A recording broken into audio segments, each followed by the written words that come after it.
সুপ্রিয় দর্শক, সকলকে শুভেচ্ছা। বই চাইবোর আয়োজনে বই আড্ডা। আজকে আমাদের অতিথি আলমগীর মোহাম্মদ ভাই। তো বই চাইবো সম্পর্কে প্রথমে বলি। বই চাইবো হচ্ছে একটি অনলাইন বই বিক্রয় কেন্দ্র। পাঠক এবং বইয়ের মাঝে সংযোগ স্থাপন করাই বই চাইবোর কাজ এবং বই চাইবোর উদ্দেশ্য।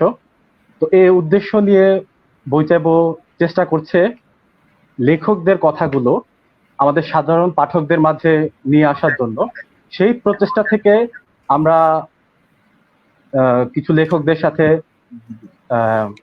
সাধারণ মানুষের কাছে নিয়ে আসার চেষ্টা করছি এবং সেই জায়গা থেকে আজকে আমাদের মধ্যে উপস্থিত আছেন জনাব আলমগীর মোহাম্মদ ভাই।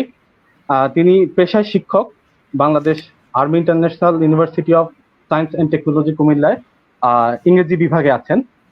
তো আজকে ভাইয়ার সাথে আমরা মূলত আড্ডা দিব, একদম ফর্মাল কোনো সেরকম অনুষ্ঠান না। তো প্রথমে আলমগীর মোহাম্মদ ভাইয়ের কাছে চলে যাই। ভাইয়া কেমন আছেন? হ্যাঁ, ভালো আছি জানালো। ধন্যবাদ, আমাকে ডাকছেন কষ্ট করে। লাইভের জন্য 2-1 দিন ধরে ডাকঢোল পেটানো হচ্ছে, কেন পেটানো হচ্ছে সেটাও বুঝলাম না। আমাদের লাইভ শুনে কে? না না না, নিশ্চয়ই আপনার কথা অনেক মানুষই শুনে। আচ্ছা, আমরা প্রথমে একদম শুরু থেকে আসি, মানে আপনার লেখালেখির জীবনটা কিভাবে শুরু হয়? লেখালেখি তো ধরেন বাংলাদেশে বলাই কই শুরু করার মতো অবস্থানটা এখনো তৈরি হয়েছে বলে আমার মনে হয় না। আমারটা শুরু আসলে একটু মজার, মানে যখন বড় ছেলেটা হবে, মানে অ্যাকিলিসের জন্ম যখন হবে, তো 2 দিন আগে হসপিটালে গেলাম। হসপিটালে ডাক্তারের সাথে কথা বললাম। তো একটা রিপোর্টের জন্য ওয়েট করছিলাম, একটা টেস্টের জন্য 2-3 ঘন্টা ওয়েট করছিলাম। ওই ফাঁকে আমি মোবাইলে প্রথম যেটা কাজ শুরু করেছিলাম সেটা হচ্ছে আমি হসপিটালে যাই বা রেল স্টেশনে যাই, যেখানে যাই যেখানে সময় লাগবে মনে করি একটা বই থাকে হাতে, সেটা অভ্যাস হয়ে গেছে। ওই ফাঁকে বইটা পড়া ছিল, একটা রিভিউ করে নিলাম। এই যে হসপিটালে 3 ঘন্টার একটা বসে থাকা, এই ফাঁকে একটা রিভিউ করলাম, ওটা পাঠালাম ডেলিশনে। ডেলিশন ছাপালো, তাইলে রিভিউ লিখে আমার যাত্রাটা শুরু হলো। আরেকদিন দেখলাম একটা রিভিউ, প্রবাবলি এটা রিজিয়া রহমানের বই। রিজিয়া রহমানের পড়ছিলাম সূর্য তুমি সাথী তো না, আরেকটা আছে শিলাই শিলাই আগুন। শিলাই শিলাই আগুন, হ্যাঁ, শিলাই শিলাই আগুন। তাও মোবাইলে, আমার লেখালেখি শুরু কিন্তু মোবাইলে, মানে কম্পিউটারে বসে করা না বা হাতে লেখা না। ওই যে মোবাইল ব্যবহার করি, ফেসবুক ব্যবহার করতে করতে, ফেসবুক একটা অন্যতম মাধ্যমের এর মধ্যে। তো আরেকদিন একটা রিভিউ লিখলাম শিলাই শিলাই আগুনের, তাও বইটা ছোট হাতে ছিল, চট্টগ্রাম বিশ্ববিদ্যালয়ে যাচ্ছে সার্টিফিকেট তুলতে। পথে রিভিউ করলাম, রিভিউটা পাঠিয়ে দিলাম অবজারভারে। এই যে লেখা পাবলিশ হওয়া শুরু, এইভাবে যাত্রাটা মূলত শুরু। আচ্ছা, মানে বলে কইয়ে না আর কি, বা কোনো প্রিপারেশন নিয়ে না। জি, বুঝতে পেরেছি। আচ্ছা, একটা বিষয় আমরা খেয়াল করলাম যে আপনার যে 5টা বই এ পর্যন্ত প্রকাশিত হয়েছে, 5টা বই হচ্ছে পেছনে বোধহয় দেখা যাচ্ছে 3-4টা। হ্যাঁ, জি জি জি, না আমার পেছনে 5টাই আছে। তো এই 5টা বই একটা লক্ষণীয় ব্যাপার হচ্ছে 5টাই অনুবাদ। অনুবাদ কেন, বা আপনি কেন অনুবাদ দিয়েই শুরু করলেন? ধরেন যার কিছু নাই, মানে মানুষ তো বলে যে যার কেউ নাই তার আল্লাহ আছে। এখন ধরেন আমি এটা অনেকবার অন্য অনেকের সাথে কথাবার্তায় বলেছি, ধরেন কবি হওয়ার মতো প্রতিভা আমার নাই। প্রবন্ধ লেখার মতো পড়ালেখা করতে, মানে প্রবন্ধ লিখতে পড়ালেখা করা লাগে, মাঝে মধ্যে টুকটাক লিখি পত্রিকায় দেওয়ার জন্য, প্রবন্ধ হয় না, নিবন্ধ হয়। কারণ ওই যে প্রবন্ধ লেখার মতো পড়ালেখা, ধৈর্য, শব্দ থাকা লাগবে। তারপরে গল্প উপন্যাস লেখার কোনো সাহস করতে পারি না। তো মোটের উপর যেটা পারি, ধরেন অনুবাদটাই করতে পারি, এবং আমার মনে হয় আমি দুটো কবিতা কাজ ভালো যদি পারি। আপনি বললেন যে আপনি আমার কাছে কবিতা মনে হয় লিখতে যে আমি পারেন না, দুটো কাজ ভালো কিন্তু পারি। কবিতা কিন্তু অনুবাদ করছেন। হ্যাঁ, অনুবাদ করা মানে হচ্ছে ধরেন একটা পথ তো আছে, মানে আমার ধরেন আমি কাহলিল জিবরানের কবিতার কথা বলি। জিবরানের যেমন দ্য প্রফেট থেকে আমি শিশুদের নিয়ে কবিতাটার কথা বললাম। আমি অনেকদিন ধরে চিন্তা করলাম যে শিশুদের নিয়ে কি লেখা যায়, নিজের সাথে একটা কম্প্রোমাইজ বা সাহসে আসতে পারছিলাম না। জিবরানির শিশুদের নিয়ে কবিতাটা সামনে পড়লো, তখন এটা পড়ার পর আমার মধ্যে যেটা আসলো সেটা হচ্ছে এটা বাংলা করলে যেটা হবে, জিবরানকে সামনে রেখে আমি মনে হয় নিজেকে একটু তুলে ধরতে পারবো, এভাবে অনুবাদ। ওই যে আমি যেটা মনে করি সেটা হচ্ছে আমি দুটো কাজ পারি, একটা ক্লাসরুমে কথা বলতে পারি, আরেকটা হচ্ছে অনুবাদ করতে পারি, এই দুটো কাজ পারি। আচ্ছা, অনুবাদ করার ক্ষেত্রে যে যে 5টা বই কিন্তু আমরা দেখলাম যে কিছু কিছু মিল আছে, আবার কিছু কিছু ক্ষেত্রে একটার সাথে একটার কোনো সংযোগ নেই। তো আপনি কোন বিষয়গুলোকে মাথায় রেখে এই অনুবাদটা করেন?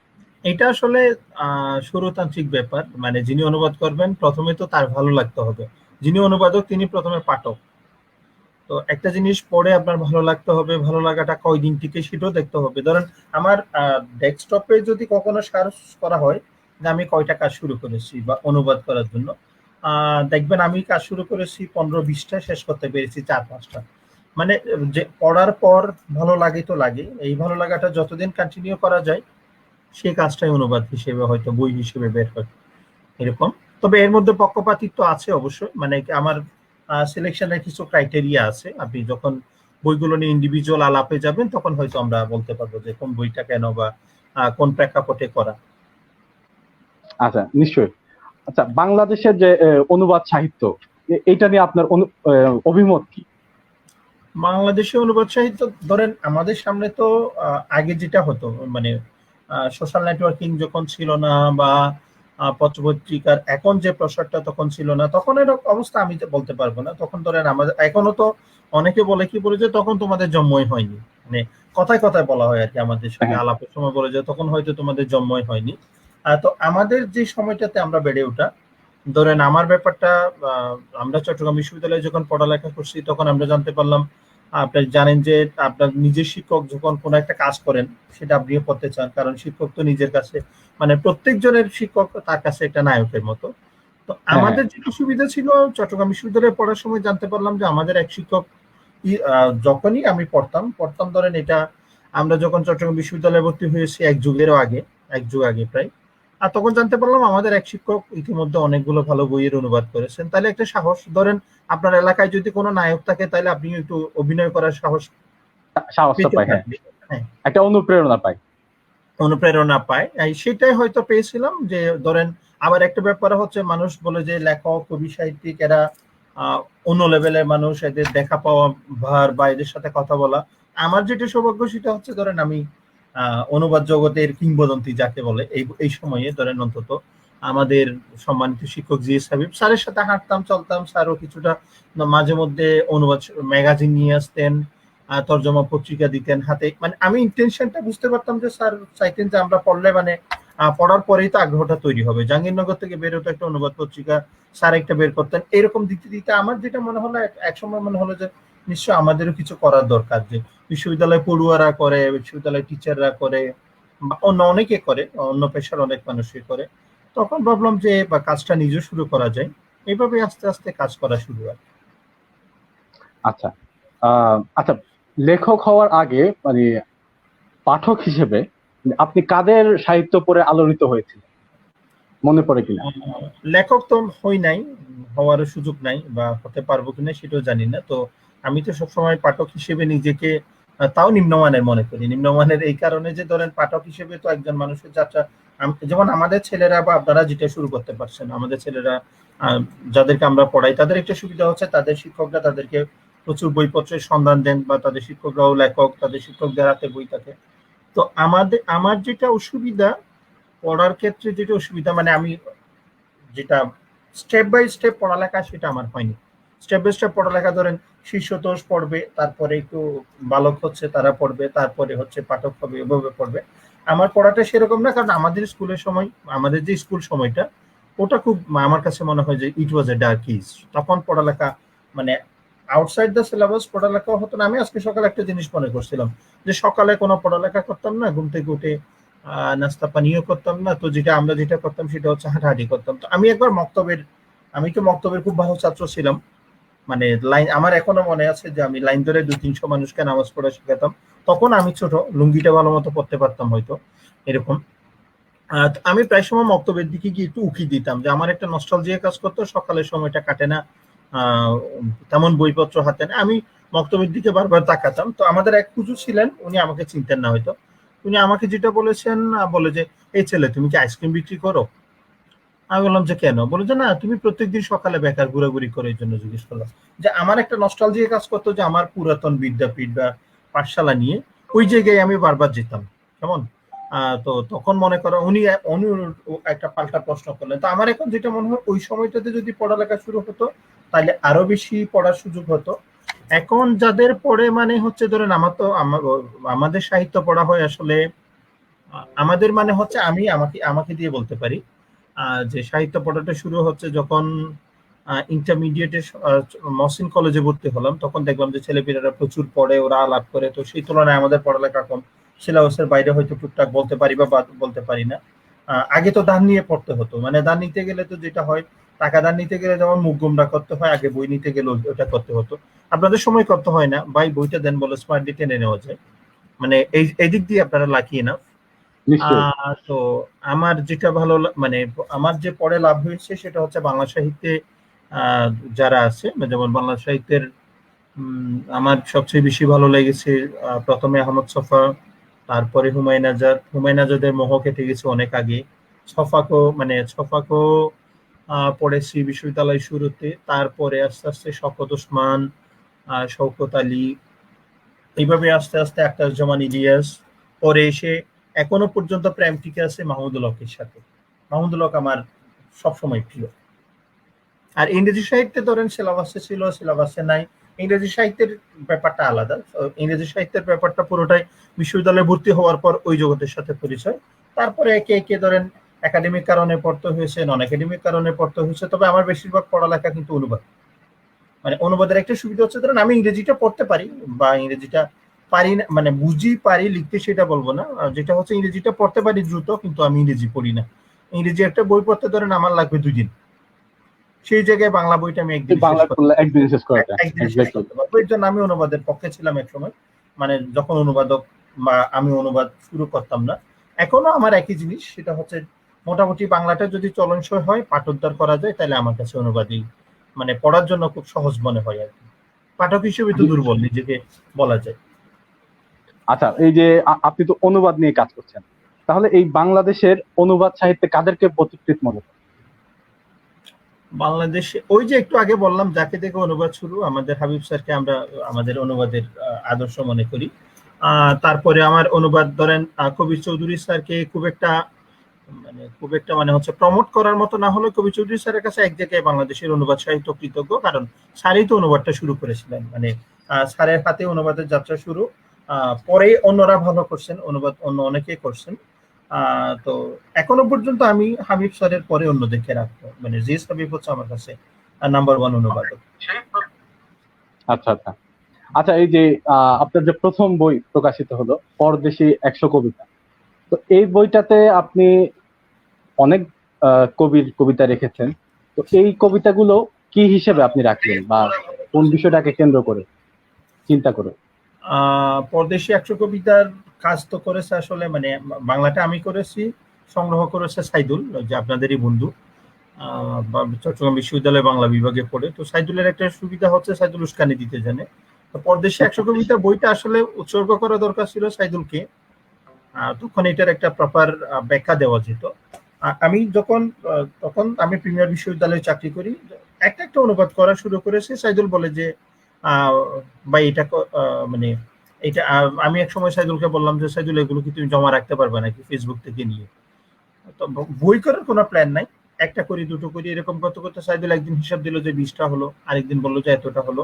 এরকম করতে করতে আসলে এটা হচ্ছে প্ল্যান, কিন্তু আমার একটা পক্ষপাতিত্ব আছে। পক্ষপাতিত্ব মানে হচ্ছে কবিতা সিলেকশনের ক্ষেত্রে, কবিতা না সেটা গল্প হোক, কবিতা হোক, প্রবন্ধ হোক, উপন্যাস হোক, আমার যে ব্যাপারটা সেটা হচ্ছে ধরেন নির্যাতিতদের পক্ষে কথা বলা, তারপরে আপনার অসহায় মানুষের পক্ষে কথা বলা, তারপর দুনিয়া জোড়া যে একটা একটা আছে, একটা কবিতা আছে পদ্মশীতে আমার মনে পড়েছে, চলো এক হই, মানে পৃথিবী জোড়া যে মানে জাতীয়তাবাদের নাম দিয়ে একটা বাউন্ডারি যেটা হয়ে গেছে, বাউন্ডারি ক্রাইসিস। ধরেন বাউন্ডারি, দেশের বাউন্ডারি হয়ে গেছে, বর্ডার হয়ে গেছে, বর্ডার হওয়ার ফলে এক দেশের মানুষ আরেক দেশের মানুষকে নির্বিচারে হত্যা করছে জাতীয়তাবাদের নামে। তো আমার এই ধরনের ব্যাপারগুলো ধরেন যেখানে হত্যা হচ্ছে, যেখানে মানুষ অন্যায়ের শিকার হচ্ছে, বঞ্চিত হচ্ছে, বিচার পাচ্ছে না, মানুষের কান্না খেতে পারছে না, এই ব্যাপারগুলো আমার খুব নাড়া দেয়। আর যেটা ইউনিভার্সাল যে বিষয়টা, প্রেম তো আছেই, প্রেম বিদ্রোহ এগুলো তো আছেই। ধন্যবাদ জানালাম। আচ্ছা আচ্ছা। তারপরে আপনি প্রফেট মোহাম্মদ বইটা অনুবাদ করেন, এটা এইটার আসলে পেছনে হচ্ছে, আপনার? হ্যাঁ হ্যাঁ, আপনার প্রশ্ন আমি বুঝে গেছি। আমি আবার একটু আগ বাড়িয়ে কথা বলি, এটার জন্য অনেকে বেয়াদব বলেন, মানে আড়ালে বলেন আর কি, সামনাসামনি তো কখনো কেউ বলে না। তো প্রশ্নটা বুঝতে পেরেছি। আর সরি, বাংলায় ধরেন নূর নবী, মহানবী, আমরা ইয়াকুব আলী চৌধুরীর পড়েছি, গোলাম মোস্তফার পড়েছি, মহানবীর জীবনী। আল মাহমুদের যে একটা জীবনী আছে মহানবীর, সেটা আমি জানতাম না। এখনো অনেকে জিজ্ঞেস করেন যে এটা কার লেখা, কি কখন আল মাহমুদ, আমাদের কবি আল মাহমুদ লিখেছেন এটা? আবার আল মাহমুদ নিয়ে ধরেন যে মানুষের প্রচুর অ্যালার্জি আছে, আল মাহমুদের রাজনৈতিক দর্শন নিয়ে হ্যাঁ কথাবার্তা হ্যাঁ। হয়, আগের আল মাহমুদ আর পরের আল মাহমুদ নিয়ে প্রশ্ন হয়। কেউ কেউ বলেন যে খুব রোমান্টিক্যালি বলে যে সোনালী কাবিনের আল মাহমুদ আর এই আল মাহমুদ এক না। আমার কাছে আসলে সোনালী কাবিনের আল মাহমুদ আর এই আল মাহমুদ ব্যাপার না, ব্যাপারটা হচ্ছে লেখক আল মাহমুদ আমার কাছে ব্যাপার ছিল। মানে তার জাতি, তার রাজনৈতিক বোধ বা তার বর্তমান আদর্শ আমার কাছে ব্যাপার না। কারণ আমি the death of the author, যেটা রলাবাতের একটা এসে আছে, the death of the author, মানে ধরেন লেখক নাই, আমি লেখাটা পড়ি, লেখক নাই। আবার এটা প্র্যাকটিক্যাল ক্রিটিসিজমে আমি আমাদের ছাত্রদেরও বলি যে একটা কবিতা বা একটা উপন্যাসের অংশ দেওয়া হলো, আর তখন তাকে বলা হলো যে কবিকে সেটা ভুলে যাও, তুমি পেজে যে শব্দগুলো দেওয়া হয়েছে সেটার ভিত্তি করে তুমি একটা ক্রিটিসিজম করবে, মানে তোমার সামনে যা পড়ার জন্য তোলা হয়েছে। আমি এই ক্ষেত্রে ব্যক্তি আল মাহমুদ আমার কাছে মুখ্য না। আরেকটা ব্যাপার হচ্ছে ধরেন এই বইটা মানে প্রথম হাতে পাই হচ্ছে আমাদের এক সহকর্মীকে আমি ঐতিহ্য প্রকাশন থেকে যে আল মোহাম্মদ সমগ্র বেরিয়েছে ওটা কিনে দিই। তো সেখান থেকে দেখলাম, আমি বলি যে ভাই সমগ্র নিলেন, দেখি এক খণ্ড আমি নিয়ে যাই, কোনো কারণ ছাড়া এমনি নিলাম, একটা দুষ্টুমি করে নিলাম, একটা নিয়ে দেখলাম সমগ্র যেটা হাতে নিলাম, ওখানে দেখি যে মহানবীর জীবনী আছে। আমি বলি যে আচ্ছা, তো বিশ্ববিদ্যালয়ে যেটা হয়েছিল তখন পরীক্ষা চলছিল, আমার ডিউটি আছে ইনভিজিলেশন যেটা বলি আর কি, আমরা ডিউটি বলি, সবটাই তো ডিউটি। ইনভিজিলেশনের ফাঁকে পড়া শুরু করলাম, একদিন সকালে গেলাম, অফিসে ইনভিজিলেশন নাই, বিকেলে আছে, এই ফাঁকে পড়ে ফেললাম। তো পড়ার পরে আমার যেটা মনে হলো, আমাদের তো প্রচুর ইংলিশ মিডিয়াম স্টুডেন্ট, যারা ধরেন বাংলায় ওর বাপের জীবনী লিখলেও পড়তে চাইবে না। ধরেন যে আমার বাপের জীবনী, আমি ইংলিশ মিডিয়াম স্টুডেন্ট, আমার খুব একটা আগ্রহ নেই বাংলাকে ব্যবহার করে, এরকম একটা ব্যাপার, বা তাদের কালচারের কারণে এটা হয়ে ওঠে না। আমার ধারণা যে বিশাল অংশ যে ইংরেজি মাধ্যমের ছাত্রছাত্রীরা, ওরা যদি নবী জীবনী পড়তে চায়, সেটা ধর্মীয় কারণে হোক বা একটা আদর্শিক কারণে হোক, যেমন ধরেন যে আপনি একেবারে ইসলাম, মানে ইসলামের ব্যাপারটা বাদ দিয়ে তো মহানবীকে অন্যভাবে চিন্তা, মানে ইসলামের কেউ যদি বলে যে না আমি ইসলাম ধর্মের আইডিওলজি ফলো করি না, সেটা অন্য ধর্মের মানুষ হলে তো জীবনী হিসেবে পড়ার তো একটা অনুসরণ, মানে অনুসরণীয়, ইতিহাসের একজন গুরুত্বপূর্ণ ব্যক্তিত্ব হ্যাঁ হিসেবে। হ্যাঁ হ্যাঁ, সেটা পৃথিবীর ইতিহাসে। তো আমি চিন্তা করলাম যে এটা যদি ইংরেজি থাকে, এই বাচ্চারা অন্তত এরা পড়তে পারবে। আরেকটা ব্যাপার হচ্ছে ছোটদের তো ইংরেজিতে জীবনী খুব একটা পাওয়া যায় না, মানে বাংলায় তো আমাদের অনেকেরই আছে। তো আমার মনে হয়েছে আমি সহজ করে বাংলা লিখতে পারবো না, মানে নিজে থেকে লেখার মতো অত ইনফরমেশন নাই বা অথরিটি নাই, বা আমি লিখলে আমার কথা কে শুনবে। তো যেহেতু ব্যক্তি আল মাহমুদ লিখেছেন, ওটা আবার শিশু একাডেমি থেকে 80-র দশকে প্রকাশিত হয়েছে, আমার মনে হলো যেটা ইংরেজি করলে কাজে আসবে। তো এই ফাঁকে একটা কৃতজ্ঞতা স্বীকার করেনি, তখন অবজারভার পত্রিকায় আমি নিয়মিত লিখতাম প্রতি শনিবারে, মানে প্রত্যেক শনিবারে আমার লেখা ছাপাচ্ছে ওরা। তো এই সুযোগে ওদেরকে বললাম যে আমি নবী জীবনীটা অনুবাদ করবো, আপনারা কি ছাপাবেন? ওরা বলে যে আপনি দিয়ে দেন। তো কিস্তিতে আসলে পুরোটা চাপা হয়ে গেল। মানে কোন সময় যে অবজারভারের কাঁধে ভর করে কোন সময় যে অনুবাদ শেষ হলো আমার নিজেরও, মানে আমি খুব একটা টের পাইনি, এভাবে অনুবাদটা শেষ হয়। আচ্ছা, তারপর হচ্ছে আপনার তৃতীয় যে বইটা আসে, শাশুড়ি ও অন্যান্য গল্প। তো এই বইটা আমি যখন প্রথমে শিরোনাম দেখলাম, আমি মনে করলাম আলমগীর ভাই তো অনুবাদ করেন, এবার নিশ্চয়ই একটা স্বতন্ত্র নিজে থেকে একটা বই লিখলেন, মানে তার শাশুড়ির গল্পগুলা। পরে দেখলাম না, এটাও একটা অনুবাদ। এবং আমার একটা প্রশ্ন যে এই বইটার টাইটেলটা আপনি এই গল্পটার টাইটেলটা কেন রাখলেন, মানে শাশুড়ি এবং অন্যান্য গল্প কেন? ব্যাপারটা আরো তো হচ্ছে ধরেন অনেকগুলো গল্প ছিল। আমাদের এটার একটা ঘটনা মনে পড়লো। আমার এক বন্ধু আছে হাবিব, আমি আর ও চট্টগ্রাম বিশ্ববিদ্যালয়ে একসাথে যেতাম। তো আমরা একবার ট্রেনে চড়ে যখন যাচ্ছিলাম, তো সহযাত্রী যারা ছিলেন তাদের মধ্যে সবাই আমাদের বিশ্ববিদ্যালয়ের সিনিয়র মনে হয়েছিল, অন্য বিভাগের। এর মধ্যে বিবাহিত কয়েকজন ছিলেন, এরা শাশুড়ির এমন সমালোচনা করছেন ভাই, মানে কি বলবো, মুখে তো মানে মুখে আটকাচ্ছে না, এরকম একটা কথাবার্তা চলছে। এক পর্যায়ে আমার বন্ধু খুব ও খুব কি বলবো, মুখ কাটা বা মানে ঠোঁট কাটা যেটা বলে আর কি, ও খুব আউটস্পোকেন। ও বললো যে এক্সকিউজ মি, আপনারা যেভাবে শাশুড়ির বিরোধিতা করছেন, আমার মনে হয় যে আপনারা ভবিষ্যতে শাশুড়ি হওয়ার আগে আত্মহত্যা করবেন কিনা, এরকম একটা প্রশ্ন করেছিল। তো ইসমাত চুগতাইয়ের এই গল্পটা, মাদার ইন ল গল্পটা, এটা দেখে আমার খুব আগ্রহ জাগছে, মানে এটা কিরকম হইতে পারে যে উনি মহিলা।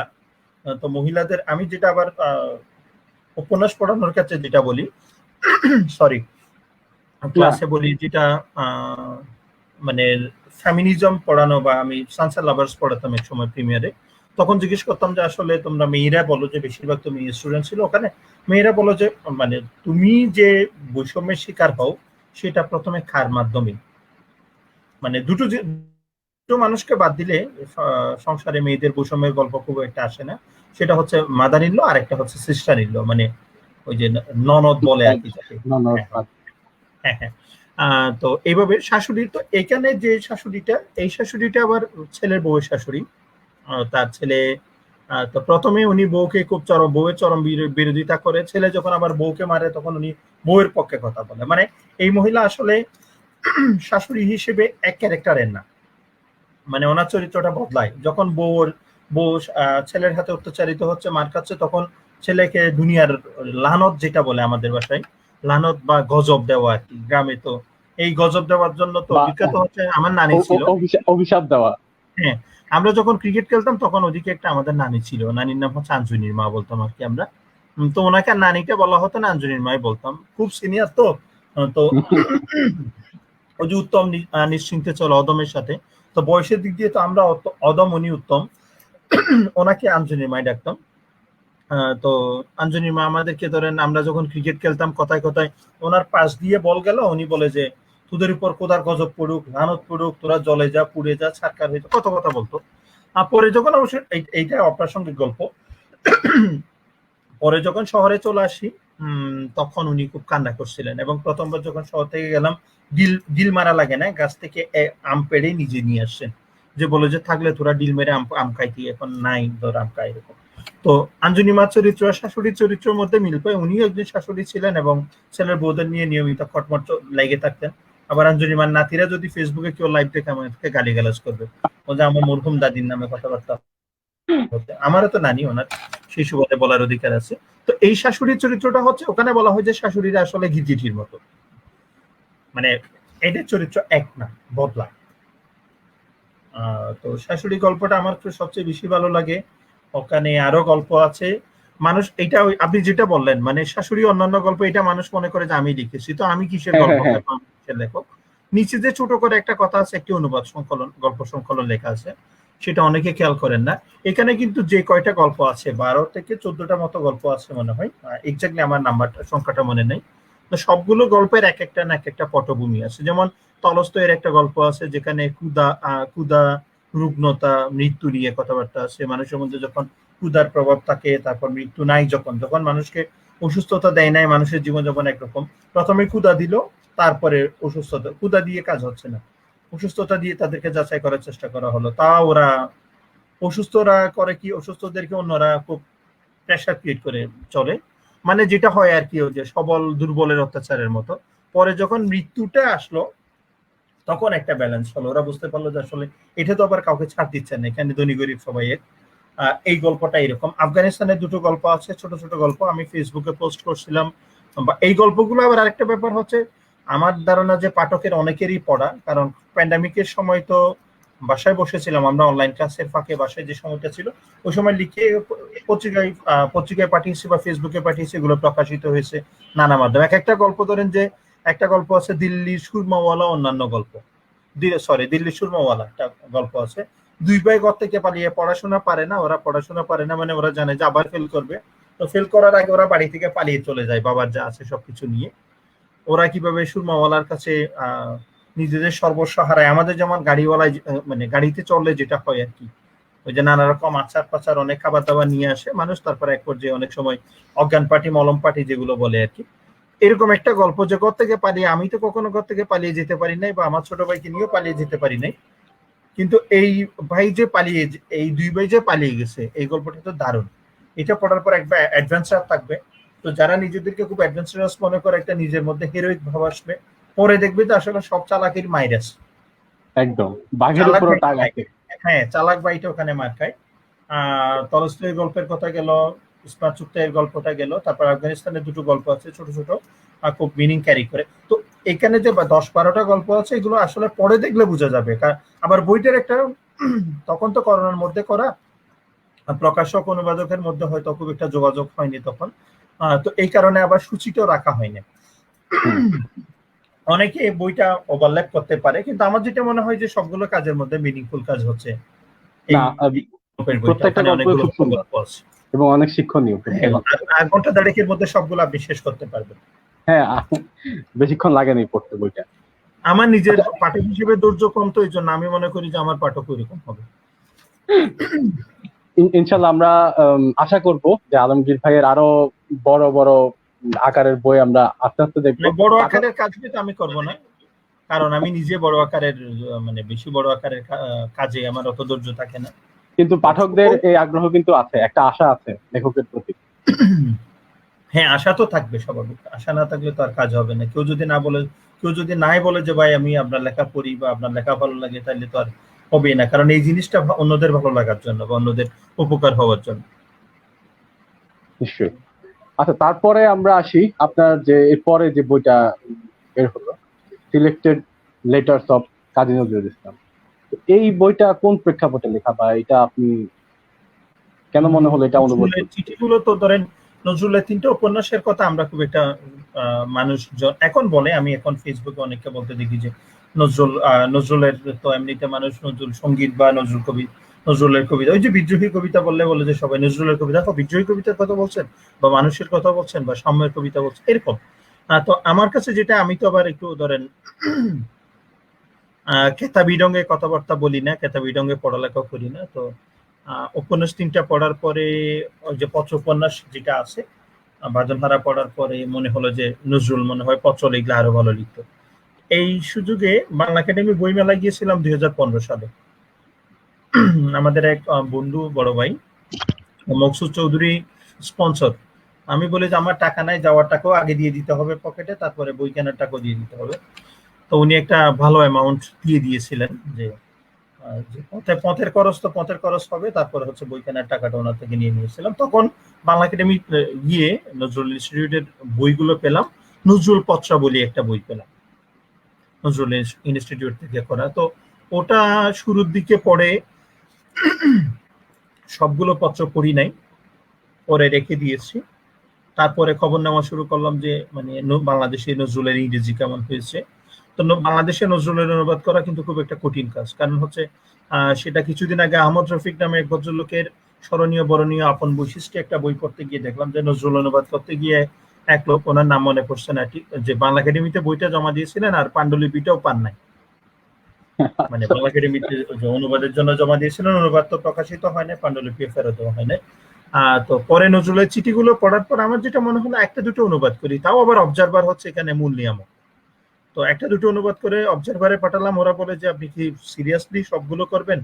আমি বলি যে চেষ্টা করা যায়, সপ্তাহে একটা তো। তখন যেটা হলো, নজরুলের অনুবাদ একটা একটা প্রকাশ হওয়া শুরু, মানে উস্কানি তো দিল ওরা, কাজও শুরু। তবে নজরুল, আমার যেটা মনে হয়, ব্যক্তি নজরুলকে জানার জন্য, একজন লেখকের তো আপনি ধরেন ব্যক্তি জীবন দিয়ে লেখককে বিচার করা যায় না, আবার ব্যক্তি জীবনটা খুব একটা ফেলে দেওয়া যায় না। তো নজরুলকে জানতে হলে, ব্যক্তি নজরুলকে জানতে হলে, নজরুলের সাথে আমাদের যে রতি মহারথীরা আছে, বিশেষ করে রাজনৈতিক ব্যক্তিত্বরা আছে, এরা কি করেছে, পরে এরা কি ক্রেডিট নিচ্ছে, মানে নজরুল সম্পর্কে এখন মানুষ কি কথাবার্তা বলে বা নজরুলকে তখন সমাজ কিভাবে নিচ্ছিল সেটা বুঝে।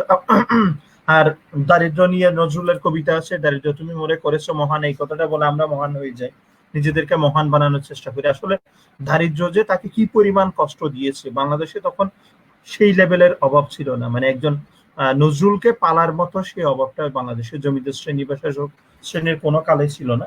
কিন্তু একজন নজরুলকে কি পরিমাণ কষ্ট পেতে হয়েছে, সংসার, তারপরে হচ্ছে সাহিত্যকর্ম, বাউন্ডুলের জীবন, সব মিলিয়ে নজরুলের আবার মনে কষ্ট ছিল। নজরুলের সাথে আমার আরেক দিক দিয়ে মিল, সেটা হচ্ছে নজরুলের সাথে তার মায়ের যে অভিমান, মায়ের সাথে অভিমানের একটা জায়গা আছে, যেটার জন্য করাচি থেকে ফেরত আসার পর একবার বাড়িতে গিয়ে এরপর আর কখনো তার মায়ের সাথে দেখা হয় না। তো পারিবারিক কারণে আবার নজরুলের সাথে আমার একটু মিল আছে, ব্যক্তিগত কারণে যেটা মিল সেটা হচ্ছে নজরুলের মনের যে কষ্টটা সেটা আমার সবসময় গায়ে লাগে। মানে নজরুলের চিঠির কথা বললে আমার এক বুকে লাগে ব্যাপারটা। এইভাবে নজরুলের করা, তো আমার যেটা মনে হয়েছিল নজরুলের চিঠিগুলো অনুবাদ হলে যেটা হবে, আমাদের একাডেমিয়ায় তো ধরেন এখন south Asian literature in English বা বাংলাদেশি লিটারেচার ইন ইংলিশ একটা জনরা দাঁড়িয়ে যাচ্ছে। তো আমার যেটা মনে হলো যে নজরুলের চিঠিগুলোর উপর অন্তত মানুষ রিসার্চ করতে গেলে বাংলা থেকে ট্রান্সলেট করে রেফারেন্স দেওয়ার কষ্টটা মানুষের অন্তত হবে না। বিষয়টা কঠিন, বিষয়টা নিঃসন্দেহে কঠিন। হ্যাঁ, নজরুলের চিঠিটা অনুবাদ করা আর কি, চিঠি পত্রাবলী অনুবাদ করা। তো সবগুলো পত্র আসলে করি নাই, ওখানে আমার ভালো লাগা মন্দ লাগার ব্যাপার আছে। কতগুলো ইলাবোরেট চিঠি আছে যেগুলো আমার মনে হয় যে খুব একটা মেসেজ ক্যারি করে না পাঠকের জন্য, আমি ওগুলো বাদ দিয়েছি, বা অন্য কেউ করতে চাইলে তাদের জন্য একটা সুযোগ দেখেছি বলা যায়। আচ্ছা, আমাদের একটা প্রশ্ন আছে, এই যে একটা প্রশ্ন আমার সামনে প্রশ্ন করেছেন। হ্যাঁ হ্যাঁ হ্যাঁ, বলেন। সমাজ ব্যবস্থায়, আমাদের এই সমাজ ব্যবস্থায় নব্য নজরুলের আবির্ভাব সম্ভব কিনা? আমাদের সমাজ ব্যবস্থায় নব্য নজরুল, ধরেন আমাদের এখন তো ধরেন কবি সাহিত্যিকরা গরিব না, একটা একদিক দিয়ে। দ্বিতীয় কথা হচ্ছে নজরুল যেভাবে প্রতিবাদ করতে পারতো বা যে প্যাশন নিয়ে লিখতো, এখন তো ওই প্যাশনের লোকজনেরও খুব একটা দেখা হয় না। তবে ব্যক্তি নজরুলের প্রভাব কিন্তু আমাদের সমাজে অনেকের উপর আছে, মানে সেটা শিক্ষা ক্ষেত্রে আছে। আচ্ছা, আমাদেরকে কি দেখা যাচ্ছে? আমি তো জান আলমকে খুব একটা দেখছি, জান আলমকে আমার কাছে এখন মনে হচ্ছে টুপি পরা ভদ্রলোকের মতো মনে হচ্ছে, এদিকে আমি খুব একটা দেখছি না। না, এটা আপনার নেটওয়ার্ক সমস্যার কারণে হতে পারে, এমনিতে ঠিক আছে, ক্লিয়ার দেখা যাচ্ছে। আমার এদিকে নেটওয়ার্ক সমস্যা হতে পারে, কিন্তু আবার আমি আমাকে মোটামুটি দেখছি, সেটাও একটা ব্যাপার। আচ্ছা, আপনারটা আপনার কাছে দেখা যাচ্ছে। লোকমান কালকে ঘোষণা দিয়েছে আমাকে বিপদে ফেলবে, সে প্রশ্ন করবে। তো নজরুল কালেকটিভ নজরুলের আবির্ভাব হয়তো সম্ভব না, কিন্তু ব্যক্তি নজরুলের যে বিভিন্ন দিক, যেমন চিঠিপত্র পড়লে যে নজরুলকে পাওয়া যায়, নজরুলের ছোট গল্পগুলো পড়লে নজরুলকে যেভাবে পাওয়া যায়, কবিতায় যেভাবে পাওয়া যায়, বা উপন্যাসগুলোতে নজরুলকে যেভাবে পাওয়া যায়, সেভাবে আলাদা আলাদা নজরুলের আবির্ভাব হতে হইতে পারে। কিন্তু নজরুল ওই যে একবার সোনার দন যাকে হারিয়েছি আমরা, তার আবির্ভাব তো সম্ভব না। নিশ্চয়ই, আসলে হ্যাঁ জানেন। আচ্ছা, এরপর আমরা আপনার পরবর্তী যে বইটা, একদম এখন পর্যন্ত সর্বশেষ ওই বইটাতে আসি, রুমির কবিতা। মানে রুমির কবিতা তো এ পর্যন্ত আমাদের জনৈক পাঠক বা আমাদের পরিচিত বলে যে ভাই রুমি রুমি করেন কেন, রুমিটা তো একটা মেয়ের নামও হইতে পারে। তো এই জন্য মাওলানা জালালউদ্দিন রুমি বলাইছে। মানে আরেকজন বলছিল যে আমি যখন বলছিলাম যে রুমি পুকুর মানে পুকুর পাড়ে রুমি, তখন একজন বলে যে ভাই এটা কি মাওলানা সাহেবের প্রতি অত্যাচার হলো না, আপনি খালি রুমি বলছেন। তাহলে বলার সময় ওই যে আমজনতার কথা মনে রেখে বা মানুষের কথা মনে রেখে আমরা মাওলানা জালালউদ্দিন রুমি একবার বলতে পারি, মানে বলা যায়। আমি রুমি হিসেবে চিনি। আচ্ছা, ঠিক আছে, আমরা আমজনতার কথা মাথায় রেখে বলছি মাওলানা জালালউদ্দিন রুমি। তো তার তো এ পর্যন্ত অনেকেই বাংলা অনুবাদ করেছেন, আপনার আবার কেন মনে হলো যে আমি আবার নতুন করে আরেকটা করি? এটা তো একটা মজার ব্যাপার। আমার এক সময় মনে হতো যেটা যে এত কবিতা মানুষ লিখে, তো শব্দ ভান্ডার তো প্রায় একই, মানে ধরেন যে তো আমি বলি যে সবার লেখা একরকম হয়ে যায় না। আমার একসময় একটা চিন্তা ছিল আর কি, ছোটবেলায় যেটা চিন্তা, অনেক রকম, আমি তো মানে নিজে নিজে অনেক চিন্তক মনে করতাম নিজেকে তখন। আমার একসময় মনে হলো যে এই যে এরা কবিতা লিখে সাহিত্য করে, এদের লেখাগুলো সব এক হয়ে যায় না, বা সবাই লিখলে রবীন্দ্রনাথ লিখে যাওয়ার পর আবার কে কি লিখবে, এরকম একটা ছোটবেলার চিন্তা ছিল আমার। তো অনুবাদের ক্ষেত্রে অনেকে এরকম প্রশ্ন করতে পারে যে রুমির অনুবাদ তো অনেকে মূল থেকে করেছেন, মসনবীর অনুবাদ হয়েছে, ফার্সি থেকে হয়েছে, বা ইংরেজি থেকে অনেকের হয়েছে। তো গত বছর করোনার মধ্যে যখন আর্মি বিশ্ববিদ্যালয়ে জয়েন করি, ওই যেটা হচ্ছে খাপে খাপ মিলে যাওয়া আর কি, ওখানে একটা কোর্স পড়লো লিটারেচার ইন ট্রান্সলেশন। তো আমার তো ট্রান্সলেশন দেখে একটু আগ্রহ জাগলো, এটা পড়াতে দিল যখন আরো খুশি দেখি যে মাওলানা রুমিও আছে ওখানে। তো ছেলে পেলেদের পড়াতে গিয়ে দেখি যে ইংরেজিতে ওই যে কলম্যান বার্কসের যে অনুবাদগুলো আছে, 3টা কি 4টা বই সংগ্রহ করলাম। তো পড়াতে গিয়ে একটা জিনিস যেটা সুবিধা, রুমি তো সংক্ষিপ্ত, মানে রুমি সংক্ষিপ্ত এই কারণে যে ধরেন অল্প কথায় রুমি অনেক মেসেজ দিতে পারে, 4 লাইনের 2 লাইনের। বা বড় বড় কবিতা বাদ দিলেও যেটা হয় আর কি, সংক্ষিপ্ত কথাই রুমি পাঠকের কাছে পৌঁছাইতে পারেন। তো পড়াতে গিয়ে ভালো লাগে, পড়াতে গিয়ে ছাত্রদের জন্য তো প্রথমে অনুবাদ করা, মানে মুখে মুখে করা বা ওদেরকে একটু ফেসবুকে করে দেখানো, এভাবে করতে গিয়ে আসলে দেখলাম যে পাঠকও একটু মোটামুটি আগ্রহ দেখাচ্ছে, আর আমার ভালো লাগা তো আছেই। তো এইভাবে করতে করতে মোটামুটি নিজের ভালো লাগা থেকে প্রায় করা, শেষের দিকে প্রকাশকের আগ্রহে পুরোটা করা। তো আপনি যেটা, আপনার প্রশ্ন থেকে আমি আবার সরে আসছি, আপনি বলছেন যে অনেকে রুমি অনুবাদ করেছে, আমি কেন আবার করেছি। তো আমি যেটা দেখলাম, রুমিকে ইংরেজিতে যেটা করা হলো, ইংরেজিতে জর্জ অরওয়েলের একটা প্রবন্ধ আছে, politics and the English language, মানে ইংরেজি ভাষাটাকে কিভাবে পলিটিসাইজড করা হয় বা এটা রিলিজিয়নের ঢাল হিসেবে কিভাবে ক্রিশ্চিয়ানিটির ফলোয়াররা ব্যবহার করতে পারে। তো কোলম্যান বার্গস মহোদয় যেটা করেছেন, আসলে রুমিকে ক্রিশ্চিয়ান বানিয়ে ছেড়েছেন। এটার কয়েকটা, আমার একটা টেক্সচুয়াল আলাপেরও বিষয় ছিল, মানে এটা বড় ইন্ট্রোডাকশন লিখবো ভাবছিলাম, পরে আমাদের এক বড় ভাই যিনি রুমির খুব ভক্ত, উর্দু ফার্সি বুঝেন, ওনাকে দিয়ে লিখিয়েছিলাম, উনি একটা সুন্দর আলাপ দিয়েছেন, মাইনুদ্দিন জাহেদ ভাই। তো এটা আসলে ব্যাপারটা হচ্ছে, ইংরেজিতে পড়তে গিয়ে যেটা দেখলাম যে উনি আসলে রুমিকে ক্যানোনাইজেশন করলে যেটা হয়, মানে ক্রিশ্চিয়ান বানানোর একটা চেষ্টা ছিল। ওরা তো রুমিকে ওভাবে দেখে, মানে রুমি তো ওয়েস্টে বেশ ভালো ছিল হয় বা পড়া হয়। আমি যেটা চেষ্টা করেছি সেটা হচ্ছে, আমার তো খুব বাংলা দুর্বল, বাংলা দুর্বল মানে হচ্ছে ধরেন যে সবাই বুঝে আর কি, যেটা সবাই বুঝে সেটাকে আমাদের সমাজে দুর্বল বলা হয়। কঠিন কঠিন শব্দ না থাকলে তো আর বাংলা ইংরেজি লেখা হয় না। অনেকের সাহিত্য মত হয় আর না। কি, অনেকের মত আর কি, যে কঠিন কঠিন না বললে আবার সাহিত্য হয় না। তো আমি একদম। একেবারে সহজ সহজ বাংলা যেটা আমি পারি, আসলে ওটা হচ্ছে আমি চেষ্টা করে লিখি তা না। ধরেন যে মনে করেন যে আমি কঠিন বাংলা লিখতে পারি না বা পড়তে পারি না, আমি বললাম যে আমার সহজ বাংলা যদি একটু চেষ্টা করি যে রুমি মানুষের কাছে পৌঁছবে। তো 78টা কবিতা আছে, আমার মনে হয় না যে সব মিলিয়ে 90 মিনিট লাগবে রুমির কবিতাগুলো পড়তে। এইখানে যেটা প্রতিটা হবে, কবিতা খুব সহজ ভাবে অনুবাদ করা। ওই যে বললাম আমি জানি না বলে সহজ আর কি, মানুষ বলে না সুযোগ না পেয়ে সৎ থাকা, ধরেন না, এটা আমার ক্ষেত্রে ধরতে পারেন যে আমি কঠিন জানি না বলে সহজ করে লেখা। আমার মনে হয় যে বাজারে তো রুমির অনুবাদ অনেক, মানে অনেকগুলো অনুবাদ আছে, এর মধ্যে আমাদের যেটা করা আমার মনে হয় এটা পাঠকের কাছে পৌঁছবে এবং পাঠকের কাছে এটার একটা সমাদর থাকবে। একটা কারণে, সেটা হচ্ছে রুমিকে সহজভাবে, আমি আমি যেটা চিন্তা করেছি সেটা হচ্ছে রুমিকে কোন কোন জায়গায় ক্রিশ্চিয়ানাইজ করা হয়েছে আমি এগুলো মার্ক করেছি প্রথমে।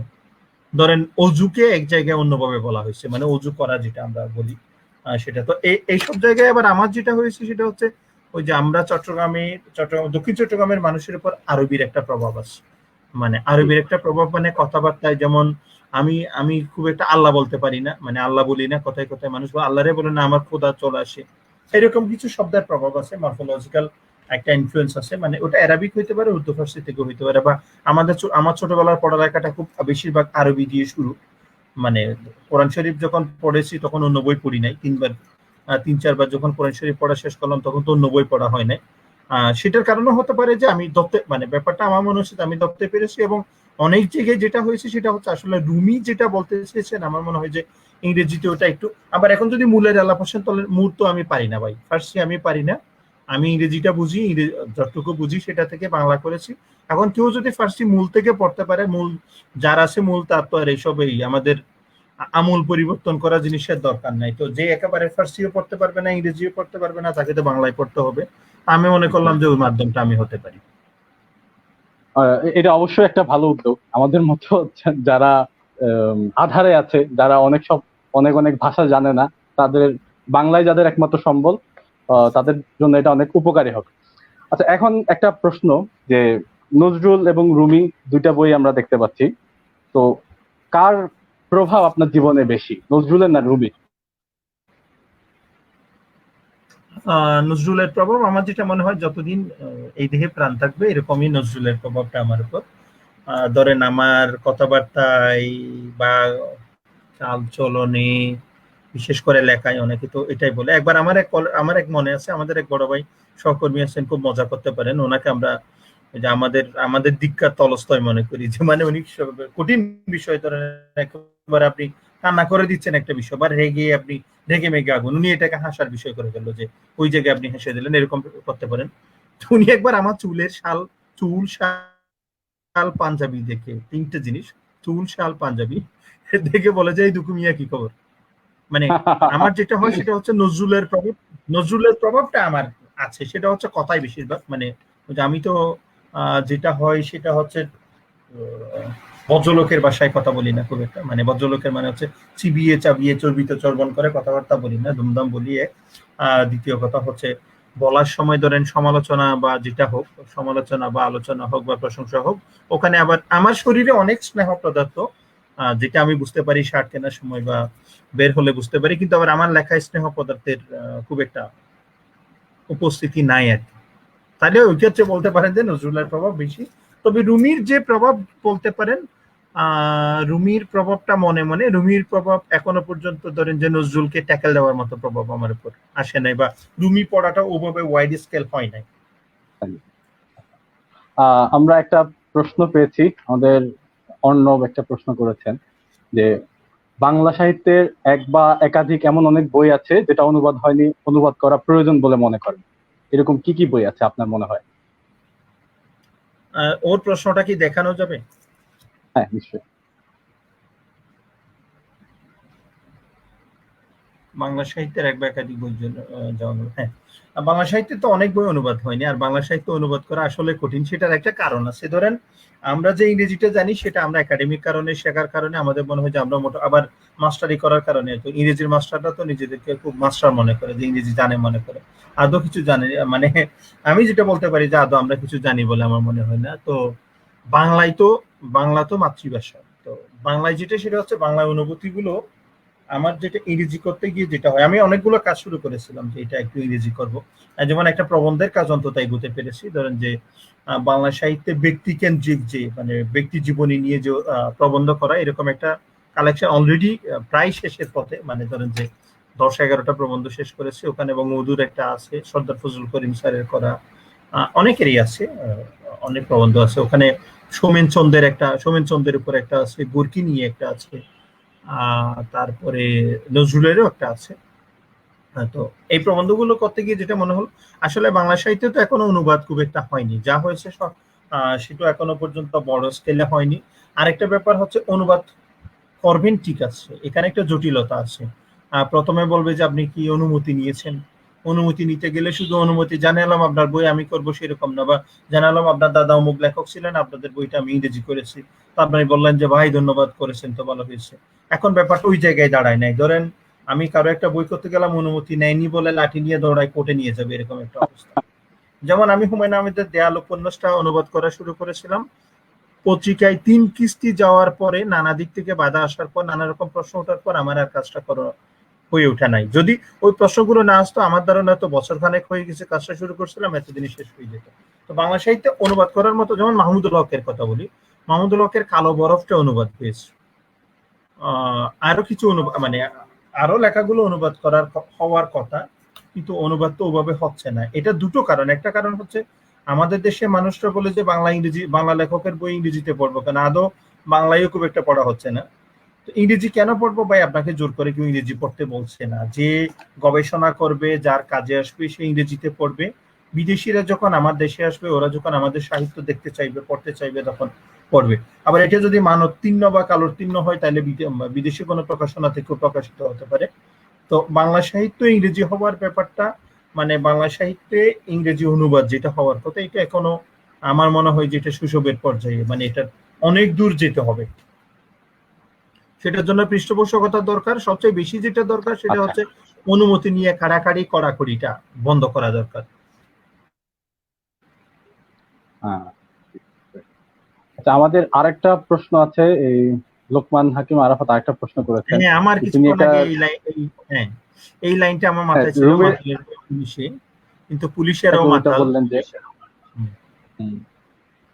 এই ব্যাপার নিয়ে মানুষের মন আবার বেজার বেজার হয়ে যায়, ব্যাপারে শহরের লোকেরা দুঃখকে ভুলে যায় না কেন।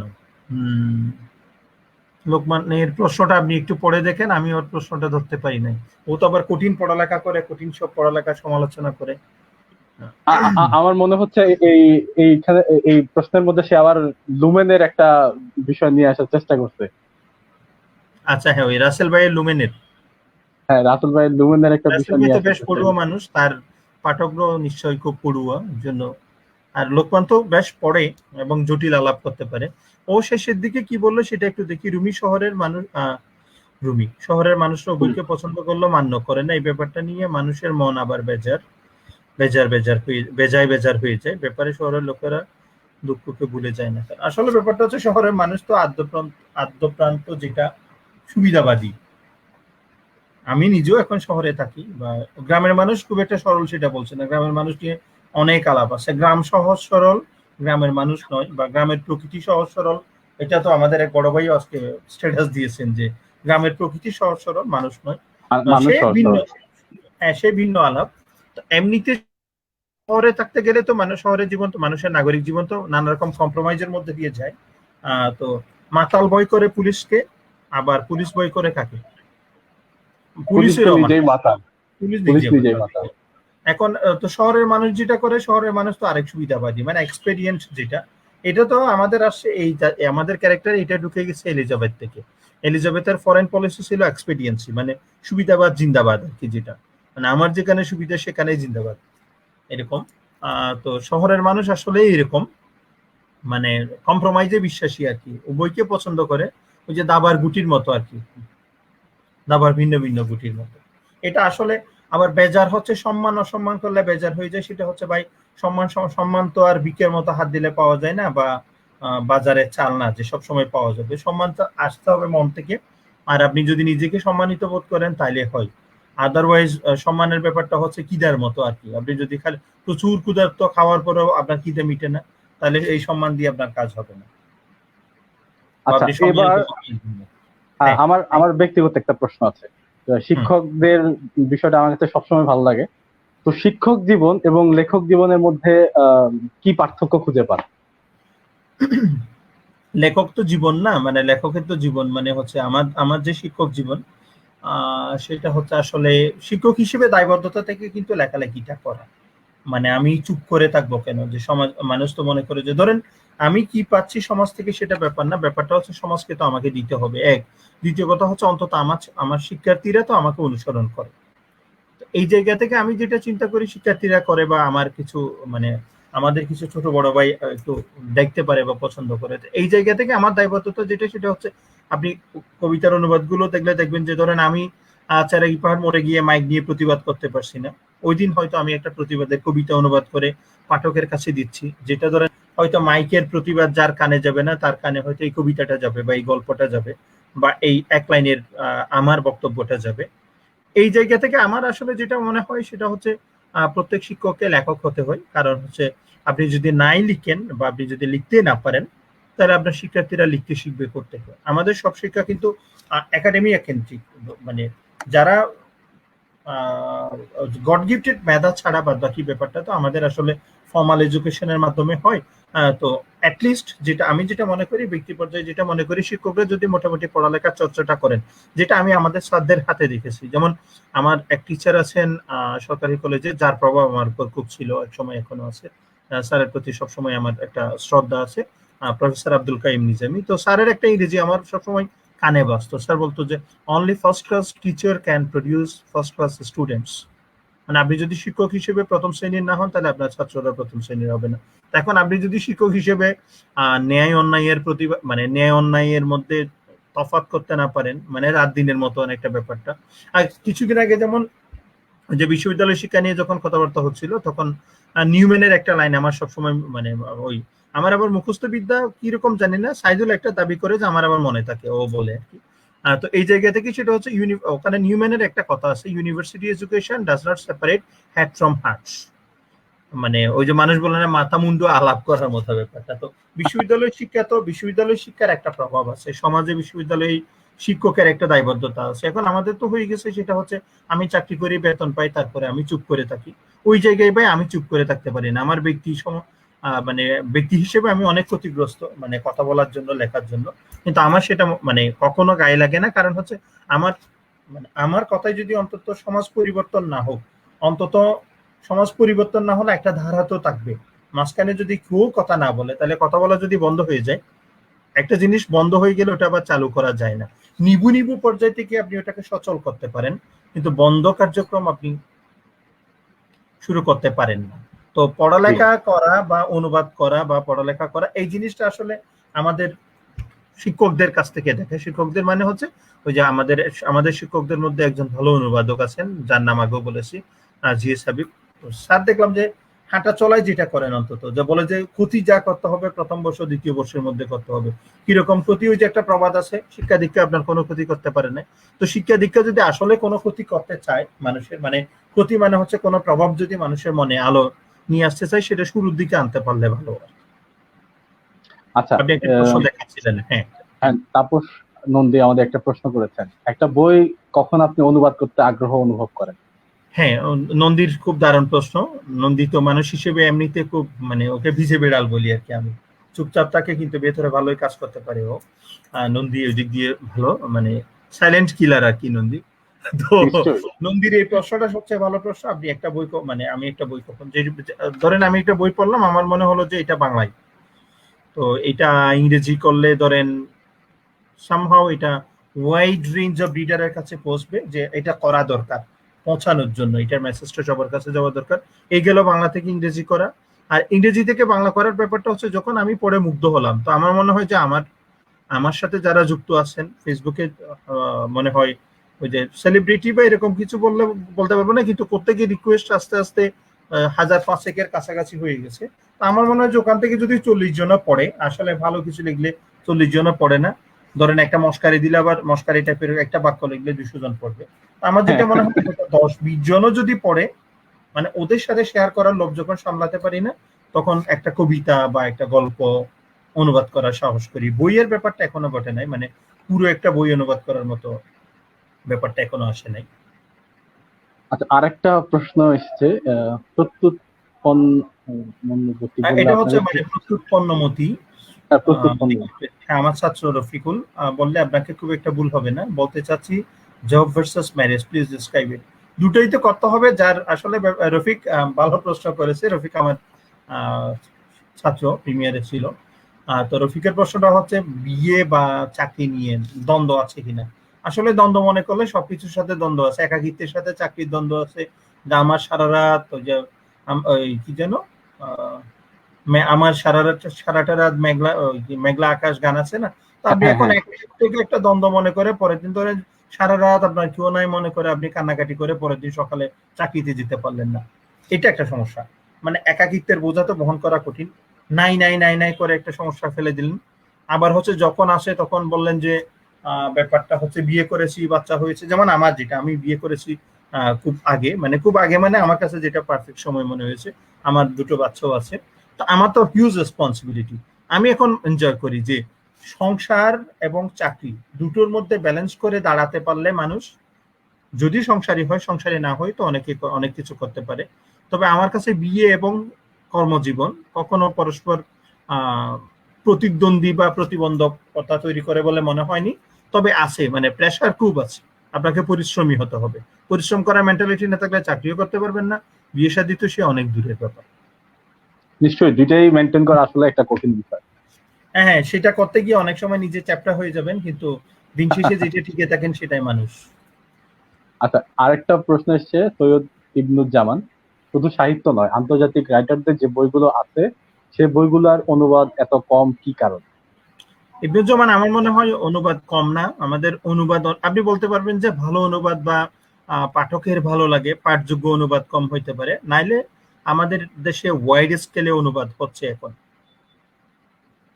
তবে বিজ্ঞান যেটা বেসিক যেটা দরকার, বিজ্ঞানের বইগুলোর অনুবাদ খুব একটা হচ্ছে না। মানে সিরিয়াস যে বিষয়গুলো জাতি গঠনে দরকার, বাচ্চাদের মানুষ পট তৈরিতে যেটা দরকার, সেই বইগুলোর অনুবাদ খুব একটা। ধরেন আমি আমার একটু বিজ্ঞান ভীতি আছে, বিজ্ঞান ভীতি না আসলে, ধরেন আমি একটু সায়েন্সের ব্যাপারগুলো থেকে একটু দূরে থাকতে চাই মানে হচ্ছে ধরেন নিজের অজ্ঞতার কারণে হতে পারে। তো আমি তো চাইলে করতে পারি না।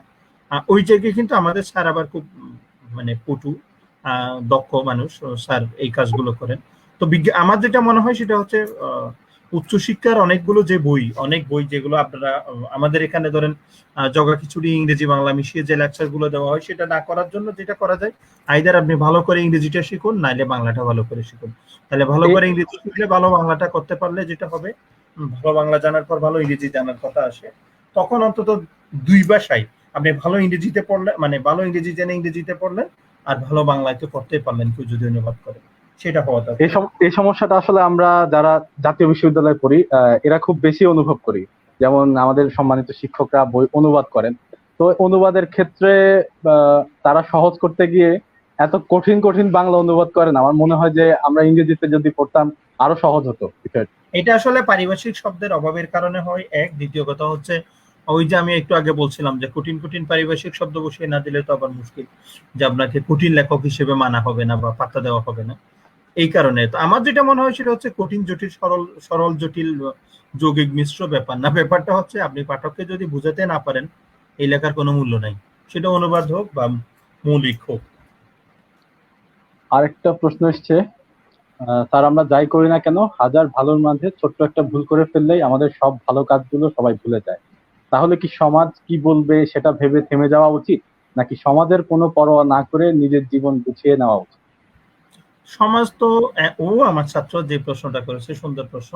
এখন একটা আপনি সারা জীবন সাধনা করে গেলেন, একটা ভুলের জন্য আপনাকে সমাজ ছুড়ে ফেলে দিবে, এটাই হচ্ছে সমাজের চরিত্র। মানে আসলে আমার যেটা মনে হয় যে সমাজ চেয়ে থাকে কখন আপনি ভুল করবেন, পা পিছলে কখন পড়ে যাবেন, তখন ওই যে হাতি বিপদে পড়লে ছাগল গিয়ে লাথি মারে, এরকম আর কি। এটা ছোটবেলায় শুনেছিলাম যে একটা হাতি কাদার মধ্যে আটকে গেল, ছাগল একটা গিয়ে লাথি দিচ্ছে, বলে যে কিরে তুই তো একসময় আমাকে প্রচন্ড খুব বেশি শ্রদ্ধা করছি, এখন এরকম অবস্থা কেন? তো আসলে না, আমি তো আপনাকে বাঁচাতে এসেছি, এরকম একটা ব্যাপার আর কি। তো বিপদে পড়লে আসলে বোঝা যায় যে আপনাকে সমাজ শ্রদ্ধা করে না, পেছন থেকে এতদিন পিটানোর জন্য প্রস্তুত আছে সেটা। তো সমাজ তো আসলে সমাজ কি, আমাকে বাদ দিলে আপনি, আমাকে বাদ দিলে আপনাকে বাদ দিলে সমাজ হয় না।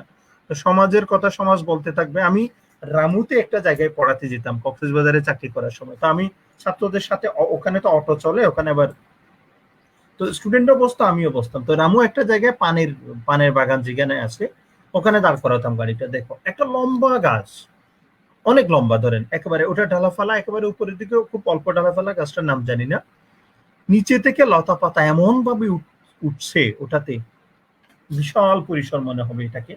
আমি বলি যে গাছটা হচ্ছে ব্যক্তি আর লতা পাতাগুলো হচ্ছে সমাজ। মানে ব্যক্তি যত উপরে যায় এরা এত টানবে, সমাজ আপনাকে নিচের দিকে টানবে। আপনি যদি সমাজকে পেছনে ফেলে ঠেলে উপরে উঠে যেতে পারেন, সমাজ যখন দেখলো যে আপনার সাথে আর পেরে উঠবে না, তখন ওরা একটা হাততালি দিবে। সুতরাং কে কি বলে সেটার পরোয়া করার আমার মনে, যেমন আমার কথাটা আমি বলি, আমাকে ইনফর্মাল বলা হয় বা অনেক সময় বলা হয় যে শিক্ষক হিসেবে আপনারা সব বিষয়ে কথা বলেন কেন। আমাদের এখানে তো শিক্ষক হলে খালি আর্টিকেল লেখা আর ওই আপনার কি যেন মানে সাহিত্য আলাপ করতে হবে, রাস্তায় মানুষ মরে না খেয়ে মরে যাচ্ছে ওটা নিয়ে আপনি বলতে পারবেন না, কারণ আপনার বাসায় তো প্রচুর চাল ডাল জমা আছে, ভালো ভালো স্কেলে বেতন পান। আমি ওটা মনে করি না। আমার যেটা মনে হয় আমি আগে আগে প্রথমে নাগরিক, তারপরে শিক্ষক বা যে পরিচয়টা আসে। আমার ওই জায়গায় যেটা মনে হয়, আবার আমার শিক্ষার্থীরাও তো নাগরিক, তো ওদের জন্য আমাকে কথা বলতে হবে অন্তত। বা আমার পরিবার পরিজনেরও আত্মীয় আছে, আত্মীয় ধরতে গেলে ধরেন আমি আপনার আত্মীয়, আপনি আরেকজনের আত্মীয়, তো এটা তো একটা মিউচুয়াল কর্পোরেশনের মতো, মানে রিলেশনটা তো এরকমই, সবার সাথে একটা যোগাযোগ হয়ে যায়। এখন আপনি কয়টা জায়গায় চুপ থাকতে পারবেন? তো এই জায়গা থেকে আমি যেটা মনে করি, ওই যে মেহরিন যেটা প্রশ্নটা করেছিল সেটা হচ্ছে সমাজ কি বলবে বলুক বাবা, তুমি যখন না খেয়ে থাকবে তখন কিন্তু কেউ তোমাকে অনুদান দিবে, ওই যে একটা কলা দিয়ে 10 জনের ছবি তুলবে, সেটা হইতে পারবে, এর বেশি খুব একটা হবে না। সুতরাং তোমার কাজটা তোমাকে করতে হবে যেটাতে স্বচ্ছন্দ বোধ করেন বা আপনি যেটাতে নিজেকে সম্মানিত বোধ করেন। আমাদের আরেকটা প্রশ্ন আছে, জনাব রফিক করেছেন, লাইফে পরিবারে ও সমাজে কোনো কিছু অনুসরণ করতে চাইলে ইংরেজি বিজ্ঞান ও ধর্মীয় দিক থেকে অ্যাডজাস্ট করতে পারি না কেন? রফিকের আরেকটা প্রশ্ন, সেটা হচ্ছে বুঝতে পারবো না, আবার আবার দেখে যাবো ওটা। হ্যাঁ হ্যাঁ। আসলে ব্যাপারটা হচ্ছে আমরা তো জ্ঞানের অনেকগুলো, ওর যেটা বলতে চেয়েছিল সেটা হচ্ছে কনফ্লিক্ট আছে কিনা, মানে ইংরেজির পড়ালেখা, বিজ্ঞান, তারপরে ধর্ম। এই ব্যাপারটা হচ্ছে আসলে পড়ালেখা করে যদি আপনি কনফ্লিক্ট তৈরি করে ফেলেন, যেমন ফিলসফি পড়ে আমাদের দেশে যে বিভ্রান্তিটা তৈরি হতো আগে, সেটার কথাই আসি। যে পড়ালেখা আপনার মনে বিভ্রান্তি তৈরি করবে এবং আপনার অস্তিত্বকে বিভ্রান্ত করবে, সেটা তো আদৌ পড়ালেখা না।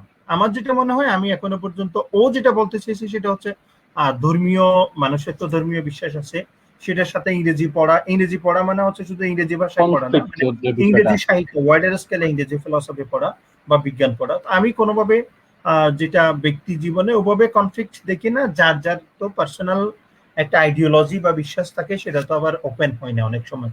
তো কনফ্লিক্ট না হওয়াটা ভালো, মানে কনফ্লিক্টে না যেতে পারলে আপনি অন্যদের কাছে নিজেকে তুলে ধরতে পারবেন, আর নাইলে তো একটা বিভ্রান্ত আত্মার মতো হবে ব্যাপারটা। আপনি যাই বলবেন ওখানে নিজে বিভ্রান্ত মানে অন্যের কাছে আপনি বিভ্রান্তি পৌঁছে দিচ্ছেন, সেটা তো কখনো হতে পারবে না। ডেভিয়েশন কখনো ভালো না, সেটা যে কোনো ভাবে হোক। প্রান্তর একটা প্রশ্ন আছে, I was waiting for this. প্রান্ত খুব মেধাবী মানুষ। হ্যাঁ, প্রান্ত একটা প্রশ্ন করেছেন যে অনুবাদের ক্ষেত্রে প্রথম কোন জিনিসটাকে প্রাধান্য দেওয়া উচিত, আর সেই অনুবাদ করার জন্য বইয়ের পছন্দের ক্ষেত্রে কিভাবে আপনি ওয়াকিবহাল থাকেন?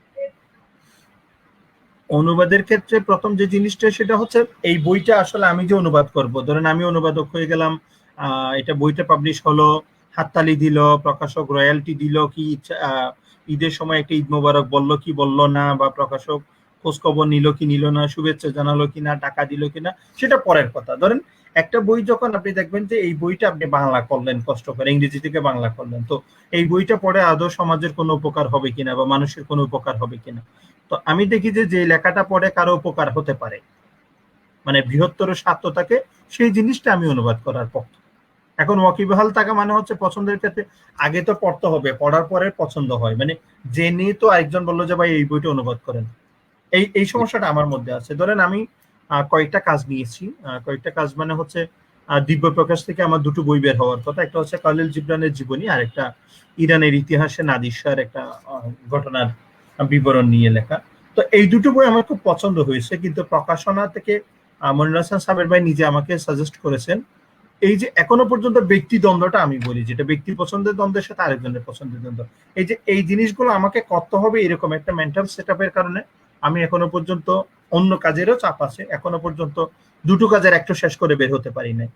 তো আবার নিজের পছন্দ হলে সেক্ষেত্রে যেটা হয় সেটা হচ্ছে শত চড়াই উচ্চাই পেরিয়ে আপনি কাজটা করে ফেলতে পারবেন। এই ক্ষেত্রে ব্যক্তি পছন্দ আসলে অনুবাদের ক্ষেত্রে ব্যক্তি পছন্দই মূল নিয়ামক হিসেবে কাজ করে।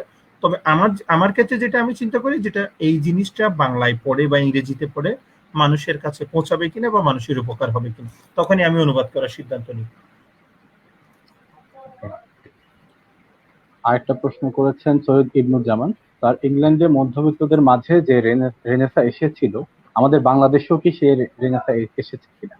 আমাদের মধ্যবিত্ত তো সুবিধাবাদী মধ্যবিত্ত, এখানে রেনেসাঁ আসছে বলে আমার মনে হয় না, বা কখন আসবে সেটাও আমরা ঠিক বলতে পারবো না। আমাদের মধ্যবিত্ত তো সুবিধাবাদী মধ্যবিত্ত।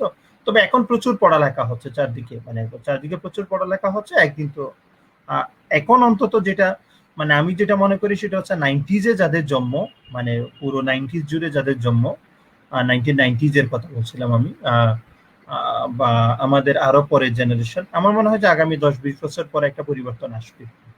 যে এখন যারা পড়ালেখা করছে বা এখন যারা বড় হচ্ছে, ওরা যখন দায় দায়িত্বের দিক দিয়ে সমাজে একটা লিডিং ভূমিকায় আসবে, তখন আমার মনে হয় যে একটা পরিবর্তন আসবে। তবে রেনেসান্স আসবে কিনা সেটা বলতে পারি না। রেনেসান্স আসতে গেলে রেনেসান্সের ব্যাপারটা তো অনেক গভীর ব্যাপার। ইবনু। তারপর আরেকটা প্রশ্ন করেছেন সাগর দেব, তরুণ প্রজন্ম দিন দিন বই পড়ার প্রতি আগ্রহ হারাচ্ছে, যা একটা স্বশিক্ষিত জাতি গড়ে তুলতে অন্যতম বাধা। বর্তমান প্রজন্মকে বই পড়ার প্রতি আগ্রহ বাড়াতে কি করণীয়, কি হতে পারে বলে আপনার ধারণা? সাগর আবার আমার বন্ধু, আমার স্কুল বন্ধু। সাগরের প্রশ্নটা ভালো। তো এইটা করতে গেলে তো আমাদের শিক্ষকদেরকে পড়তে হবে ভাই। দুটো জিনিস, ধরেন আমি প্রথমে শিক্ষক, তার আগে তো আমি বাবা মা, কারো না কারো বাবা মা। তো এখন আমি যদি না পড়ি, আমি কিছুদিন আগে এক জায়গায় এক প্রভাবশালী, মানে শিক্ষাক্ষেত্রে প্রভাবশালী মানুষের সাথে কথা বলার সময় বললাম, আমি বলি যে আমাদের শিক্ষকরা বইপত্র কম পড়েন বা আমরা কম পড়ি। আমরা যদি না পড়ি আমাদের ছাত্ররা পড়বে না, সেটা সমস্যাটা হয়ে যাচ্ছে। সাগরের প্রশ্নটা হচ্ছে স্কুলে হয়ে যাচ্ছে, যেটা স্কুলে শহরে, ধরেন শহরের স্কুলগুলোতে বিশ্ব সাহিত্য কেন্দ্রের প্রভাব আছে, মেধাবী শিক্ষকরা আছে, আরো সুবিধা। ওদের সবচেয়ে বড় সুবিধাটা হচ্ছে ওদের প্রতিষ্ঠানের শিক্ষকরা না, বিশ্ববিদ্যালয় থেকে যেসব ছাত্ররা পড়াতে যায় তারাই হচ্ছে মূল কাজটা করে, মানে পড়ালেখা শেখানোর কাজটা আর কি। এটা বড় ভাইয়ের মাধ্যমে হয়ে থাকতে পারে বা প্রাইভেট টিউটরের মাধ্যমে হয়ে যায় সম্ভব, কিন্তু গ্রামে গঞ্জে ওটা হচ্ছে না। গ্রামে গঞ্জে যেমন আমাদের স্কুলে, আমি বাসখালী লাইব্রেরিগুলোতে বই দেওয়ার একটা কাজ করছিলাম, মানে নিজ উদ্যোগে মানুষজন থেকে টাকা পয়সা নিয়ে, ফেসবুকে সেটা জানিয়ে। তো দুটো কাজ করেছিলাম। একবার আমাদের স্কুলে বই দিয়েছিলাম 300 মতো, আর একবার আরো 6টা স্কুলে প্রায় 50-60টা করে বই দিয়েছি। এই বইগুলোর আমি একটু খোঁজ খবর নিতে গিয়ে এক প্রধান শিক্ষককে কল দিলাম, সহকারী প্রধান শিক্ষক, উনি আমাকে যাচ্ছে তাই অপমান করলেন। কি বই দিয়েছেন এগুলো, এটা তো খবর নিতে হচ্ছে কেন? ছেলে পিলের পড়ালেখার টাইম, পরীক্ষার পড়ালেখার টাইম পাই না আপনারা এইসব বই পড়ার কথা বলেন। উনি আমার সাথে খুব বাজে বিহেভ করছেন। এরপরে আমার ওই কার্যক্রম বন্ধ, মানে গ্রামে তো খুব কম যায়, কম যাওয়াটা আসলে কোনো সমাধান না। তো ব্যাপারটা হচ্ছে আমাদের শিক্ষকদেরকে বই পড়াটা চর্চা করতে হবে, তারপরে না হয় আমাদের শিক্ষার্থীরা পড়বে, তখন একটা জাতি গঠনের ভূমিকার কথা আসবে। এখন জাতি গঠন হচ্ছে, কিন্তু কিভাবে গঠন হচ্ছে সেটা সেভাবে মানে আপনারা বুঝতে পারছেন ব্যাপারটা। না, বিষয়টা আমি আসলে খেয়াল করলাম। আমি বিশ্ব সাহিত্য কেন্দ্রে যখন কাজ করতাম, বা এখন তো বন্ধ, তো তখন দেখতাম টিচারদের মধ্যে একটা কেমন একটা ভাব। আমি যখন যেতাম, তারা মনে করতেন না একটা বার্ডেন জিনিসটা কি জন্য আসলো, এমনিতেই পড়াশোনা হচ্ছে না ছেলেদের। তো এই বিষয়টা আসলে চেঞ্জ হওয়া দরকার, আমার কাছেও পড়াশোনা মনে হচ্ছে হয়। না মানে ধরেন একাডেমিক পড়ালেখাটাও যদি ভালো করে হতো তাইলেই তো হতো, তাও তো সেটাও তো হচ্ছে না। হচ্ছে না। মানে যেটা না। হচ্ছে সেটা হচ্ছে পরীক্ষারটা হচ্ছে, পরীক্ষার প্রশ্ন আগে নকল করতো, এখনো নকল করে। এখন নকল ওই কাগজ থেকে দেখে নকল করে না, এখন নকল করা হচ্ছে ইমিটেশন, যেটা আর কি স্যার যে এনসারটা বুঝিয়ে দেয় সেটাই ঠিক, এর বাইরে আপনি কোনোভাবেই ঠিক না, এরকম আর কি ব্যাপারটা। প্রান্ত রয় চৌধুরী আরো একটা প্রশ্ন করেছেন, অনুবাদ করার ক্ষেত্রে আপনাকে কোন ভাষার বই সবচেয়ে বেশি প্রভাবিত করেছে? প্রান্ত কঠিন প্রশ্ন, আমি তো ভাষা জানি না, বাংলা আর ইংরেজি একটু একটু জানি। তো এখন ধরেন এই দুটো জায়গা থেকে করতে পারি, মানে আমি ইংরেজি থেকে বাংলা করতে পারি, বাংলা থেকে ইংরেজি করতে পারি, এর মধ্যে ভাষা না। মানে দেশের প্রশ্ন আসতে পারতো, সেটা হচ্ছে দেশও না জাতির প্রশ্ন আসতে পারতো, সেক্ষেত্রে নির্যাতিত বা যারা একটু কষ্টে আছে, যাদের একটা গৌরবময় ঐতিহ্য আছে কিন্তু এখন নির্যাতিত, নিষ্পেষিত বা নিপীড়িত, ওদের দিক দিয়ে আমার সবসময় সমর্থনটা থাকে আর কি। এমনিতে কিন্তু বাংলা ইংরেজি ছাড়া এর বাইরে আমি কোনো জানি না, যেমন হিন্দি বলতেও পারি না, খুব একটা বুঝিও না। তারপরে আরবি, আরবি পারতাম এক সময় মোটামুটি, এখন আরবিটাও কমে আসছে। তো এখন যেটা মোটামুটি নির্ভর করে আছে সেটা হচ্ছে মায়ের ভাষাটা, আর যেটা ইংরেজি। পড়ানোর ভাষা, যেটাতে মোটামুটি যেটা করে ওই দুই বেলা দুমুঠো খাইতে পারি আর কি। আচ্ছা, আমাদের রফিকুল ইসলাম আরেকটি প্রশ্ন করেছেন, নিজেকে হুম। কিভাবে বই পড়ায় স্কিল অর্জন, ক্যারিয়ার অর্জন পারফেক্টলি চালিয়ে যেতে পারি? না সমাজ, না পরিবার, না বন্ধু বান্ধব, প্রচুর পড়তে হবে, এই মানসিকতা কিভাবে এক ধাপ বাড়াতে পারি? আমাদের তো সব, আমার মনে হয় যেটা হচ্ছে আমাদের যারা পড়েন এদের আরো বন্ধু বান্ধব বেশি। তবে বেশি পড়তে গেলে বন্ধুদের খুব একটা সময় দেওয়া হয় না। তো আপনি যখন বেশি পড়বেন, মানে বেশি পড়ার মানসিকতা তৈরি করবেন যেটা, তো আপনি তখন বন্ধুদের সাথে ওই যে আমাদের তথাকথিত আড্ডা যেটা আর কি, এই বেটা তুই কি করছো, সেই বেটা কি করছে, ইতারে বলছিলাম উইতারে বলছিলাম, এই ল্যাঙ্গুয়েজে আলাপ না করে ওই 3 ঘন্টার আলাপে কেউ একটা সিগারেট খাওয়াইলো বা বড় ভাই রংচা খাওয়াইলো কিনা সেটা না করে, যেটা করা যায় ওই 3 ঘন্টায় বড় ভাই বা ছোট ভাই থেকে একটা বই নিয়ে পড়ে সেটা একটা বই আলোচনা করে বা ওখান থেকে ভালো উক্তিগুলো শেয়ার করে বন্ধুদের সাথে শেয়ার করা যায়, তখন নিজেরও পড়া হলো, বন্ধুরও পড়ার আগ্রহ তৈরি হবে। শিক্ষকটা কি এভাবে বোঝাইতে পড়া চাইলেন, কি আর মেসেজ প্রচুর দিতে পড়তে চাইলেন? হবে না, প্রচুর পড়ার দরকার নাই, যেটা পড়বেন সেটা ভালো করে পড়ে নেওয়া যায় কিনা আর কি। প্রচুর পড়তে হবে এটা তো একটা ওই যে ট্রল বাংলার মতো আর কি, ওই যে প্রচুর পরিশ্রম করতে হবে মতো হয়ে যায় আর কি। আহ অন্য আরেকটা প্রশ্ন করেছেন, যে চিঠি, গল্প ও কবিতার অনুবাদ করলেন, উপন্যাসের অনুবাদ করার ইচ্ছা আছে কিনা? একটা উর্দু আহ একটা উর্দু উপন্যাস ইংরেজিতে পড়েছিলাম। তো সেটা হচ্ছে ভারতীয় চলচ্চিত্রের কাহিনী নিয়ে, কাহিনী মানে হচ্ছে ইতিহাস নিয়ে অনেকটা, বোম্বে চলচ্চিত্রের কাহিনী নিয়ে। তো সেই বইটার কাজ প্রায় এগিয়েছে। বইটার নামও বলি, এটার কিছু অংশ পত্রিকায় প্রকাশিত হয়েছিল, আবার কুমিল্লার কাগজ নামে একটা পত্রিকায় বাকি অংশটা হবে বা শুরু থেকে হতে পারে। সেটা হচ্ছে বইয়ের নাম হচ্ছে আজিব আদমি, তো বাংলা ইসমাত চুগতাইয়ের। আমি বাংলা বাংলা বলেছি আজব মানুষ। আজব, মানে সুন্দর। আজব মানুষ দিয়ে কাজটা শুরু হতে পারে, মানে প্রথম কোনো উপন্যাস কাজ শেষ করা হতে পারে, আবার নাও হতে পারে, ভাই কোনো কিছু নিশ্চয়তা নাই। আমরা অধীর আগ্রহে অপেক্ষা করছি সেই উপন্যাসের জন্য। প্রান্ত রয় চৌধুরী আরো একটা প্রশ্ন করেছেন, এখন যে আমরা কসমোপলিটন বিষয় থেকে অনেক বিচ্যুতি লক্ষ্য করছি, সেটা কমাতে সাহিত্যের ভূমিকা কতটুকু? মানে আমাদের শিক্ষার পরিধি খুব সীমাবদ্ধ, আর এইটা আরো প্রসারিত করতে আপনার সুপারিশ সমূহ কি কি হতে পারে? প্রান্ত তো শিক্ষা নিয়ে প্রচুর কথা, মানে প্রচুর পড়ালেখা করে বা ওর চিন্তা আছে। আমার যেটা মনে হয় প্রান্ত সেটা হচ্ছে বৃহৎ পরিসরে, মানে সীমাবদ্ধ থেকে আপনি বেরোতে গেলে আমাদের যেটা করা দরকার সেটা হচ্ছে কমিউনিকেশন বাড়াইতে হবে। তো কমিউনিকেশন তো এখন টুইটার, মেসেঞ্জার, ফেসবুকে আছে, সেটা ওই কমিউনিকেশনে না। এখন যেটা করতে হবে আমাদেরকে পড়ালেখাটা যেটা করতে হবে সেটা হচ্ছে নিজেদেরকে কসমোপলিটন করতে গেলে তো যেটা হবে, আমরা তো নিজে মানে নাগরিক হিসেবেও নাগরিক না, মানে দেশি হিসেবটা যেটা ধরেন বাংলাদেশি হিসেবে তো পারফেক্টলি বাংলাদেশি না বা বাঙালি না। তো নিজের গঠনটা হওয়ার পর আমরা যদি বহির্বিশ্বের সাথে সংযোগ করতে চাই, তাহলে তারা কিভাবে চিন্তা করে, তাদের চিন্তা, বিশেষ করে ফিলসফি পড়তে হবে। এখন ফিলসফি মানে আগে আমরা মনে করতাম ফিলসফি মানে হচ্ছে ফিলসফির স্টুডেন্ট গুলো জটিল পেঁচিয়ে বাংলায় কথা মানে জটিল চিন্তার কথাবার্তা বলে, আর ফিলসফি পড়ার কথা উঠলে বলে যে ভাই সব ফিলসফি ইংরেজিতে লেখা, মানে জার্মান ফিলসফি তো ইংরেজিতে লেখা। তো ইংরেজির ব্যাপারটা উঠলে অনেকে পড়তে চায় না, আবার যারা একটু ফিলসফিক্যাল আলাপ করে ওদের সাথে বলে যে তোদের এইসব সিরিয়াস আলাপ এখন বাজারে খায় না, এরকম একটা ব্যাপার। তা আসলে ব্যাপারটা হচ্ছে যেটা করতে হবে, প্রান্ত যেটা বললো সীমাবদ্ধ মানে লিমিটেড যে আমাদের ক্যারেক্টার, ওটা থেকে বেরোতে গেলে আমাদেরকে আসলে পড়ালেখার মাধ্যমে সেটা করতে হবে। সেটা হচ্ছে আপডেটেড পড়ালেখা করতে হবে, মানে সেকেলে পড়ালেখা বাদ দিয়ে বর্তমান পৃথিবী কোন দিকে যাচ্ছে, ওদের চিন্তা চেতনা কি, সেটার সাথে খাপ খাইতে গেলে ধরেন ইংরেজিতে পড়তে না পারলে প্রচুর অনুবাদ হতে পারে, সেটা হইতে পারে। এভাবে হয়তো আমরা আমাদের সীমাবদ্ধ জগৎ থেকে বেরোতে পারবো। সৈয়দ ইবনুজ্জামান আরেকটা প্রশ্ন করেছেন, তার সফলতাকে কিভাবে ব্যাখ্যা করবেন, নাকি এটা মিথ? ইবনু কিন্তু জীবনকে অনেকভাবে দেখে। সফলতা হচ্ছে সফলতা বা সফলতা মিত না, আসলে সফলতার কোনো ডেফিনিশন না। নিজেকে আপনি সফল মনে করলে সফল। আমি ওকে নিজেকেও মানে ওনাকে পার্সোনালি একবার দেখা হয়েছিল, তখনও বলছিলাম আপনি যদি নিজেকে ধরেন যে প্রাণ খুলে কথা বলতে পারছেন, সেটাও তো একটা সফলতা। অনেকে তো কথা বলতে না পারে, যেমন আমার যেটা হয় সন্ধ্যাবেলা বের হতে না পারলে আমার নিজেকে ব্যর্থ মনে হয়, তাহলে এটাও একটা সফলতা যে প্রাণ খুলে আড্ডা মারতে পারাটা একটা মানে গল্প করতে পারাটা একটা সফলতা। সফলতার আসলে কোনো সংজ্ঞা নাই, তাইলে মোটিভেশনাল স্পিকার হয় সফল দুনিয়া। নিশ্চয়ই। আচ্ছা, এবার আমরা মোটামুটি অনুষ্ঠানের শেষের দিকে চলে এসেছি। তো একটা আপনাদেরকে প্রশ্ন যে অনেকক্ষণ আটকে রেখেছে, বাসায় যেতে হবে। হ্যাঁ, না, সমস্যা নেই। তো আমার প্রশ্নটা হচ্ছে বাংলাদেশের অনুবাদ সাহিত্যের ভবিষ্যৎটা কি, আর সাথে আরেকটা প্রশ্ন যে আপনার লেখালেখি নিয়ে ভবিষ্যৎ পরিকল্পনাটা কি? আমার কোনো পরিকল্পনা নাই, পরিকল্পনা করতে পারি না বলে আজকে এই অবস্থা। তো যেটা সেটা হচ্ছে ধরেন আমি চেষ্টা করি প্রত্যেকদিন একটু একটু কাজ করার, মানে এটা হচ্ছে তাও আবার আমাদের এক টিচারের তাও হাবিব স্যারের কথা বারবার বলতে হয়, মানে বা এটা কাইম স্যারেরও একটা প্রভাব আছে। আমার হেড স্যার ছিলেন একজন স্যার, এখনো বেঁচে আছেন, ভুবন মোহনদর।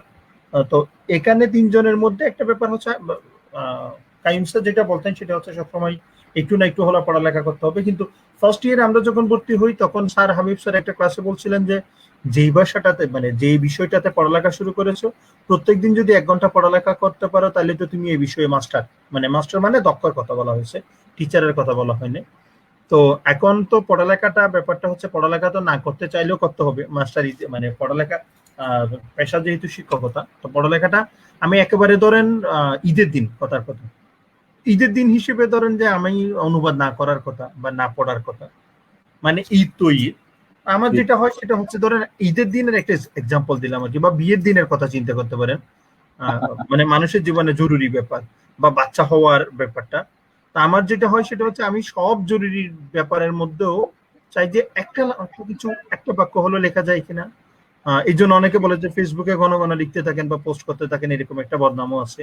আনফলো করা যায়, যারা এরকম বদনাম করতে চান বা যারা বিরক্ত ওরা আনফলো করতে পারেন। আর বাংলাদেশের অনুবাদ সাহিত্যের ভবিষ্যৎ মানে বাংলাদেশে কিন্তু এখন প্রচুর ভালো অনুবাদ করছে, তবে যেটা নাই সেটা হচ্ছে কম্বিনেশনটা নাই। ধরেন লেখক প্রকাশককে দোষ দিচ্ছে, প্রকাশক লেখককে দোষ দিচ্ছে, এটা না করে আসলে একটা স্পষ্ট নির্দেশনা আসা দরকার বা স্পষ্ট অবস্থানে আসা দরকার। ধরেন একটা কথা বলি আমি,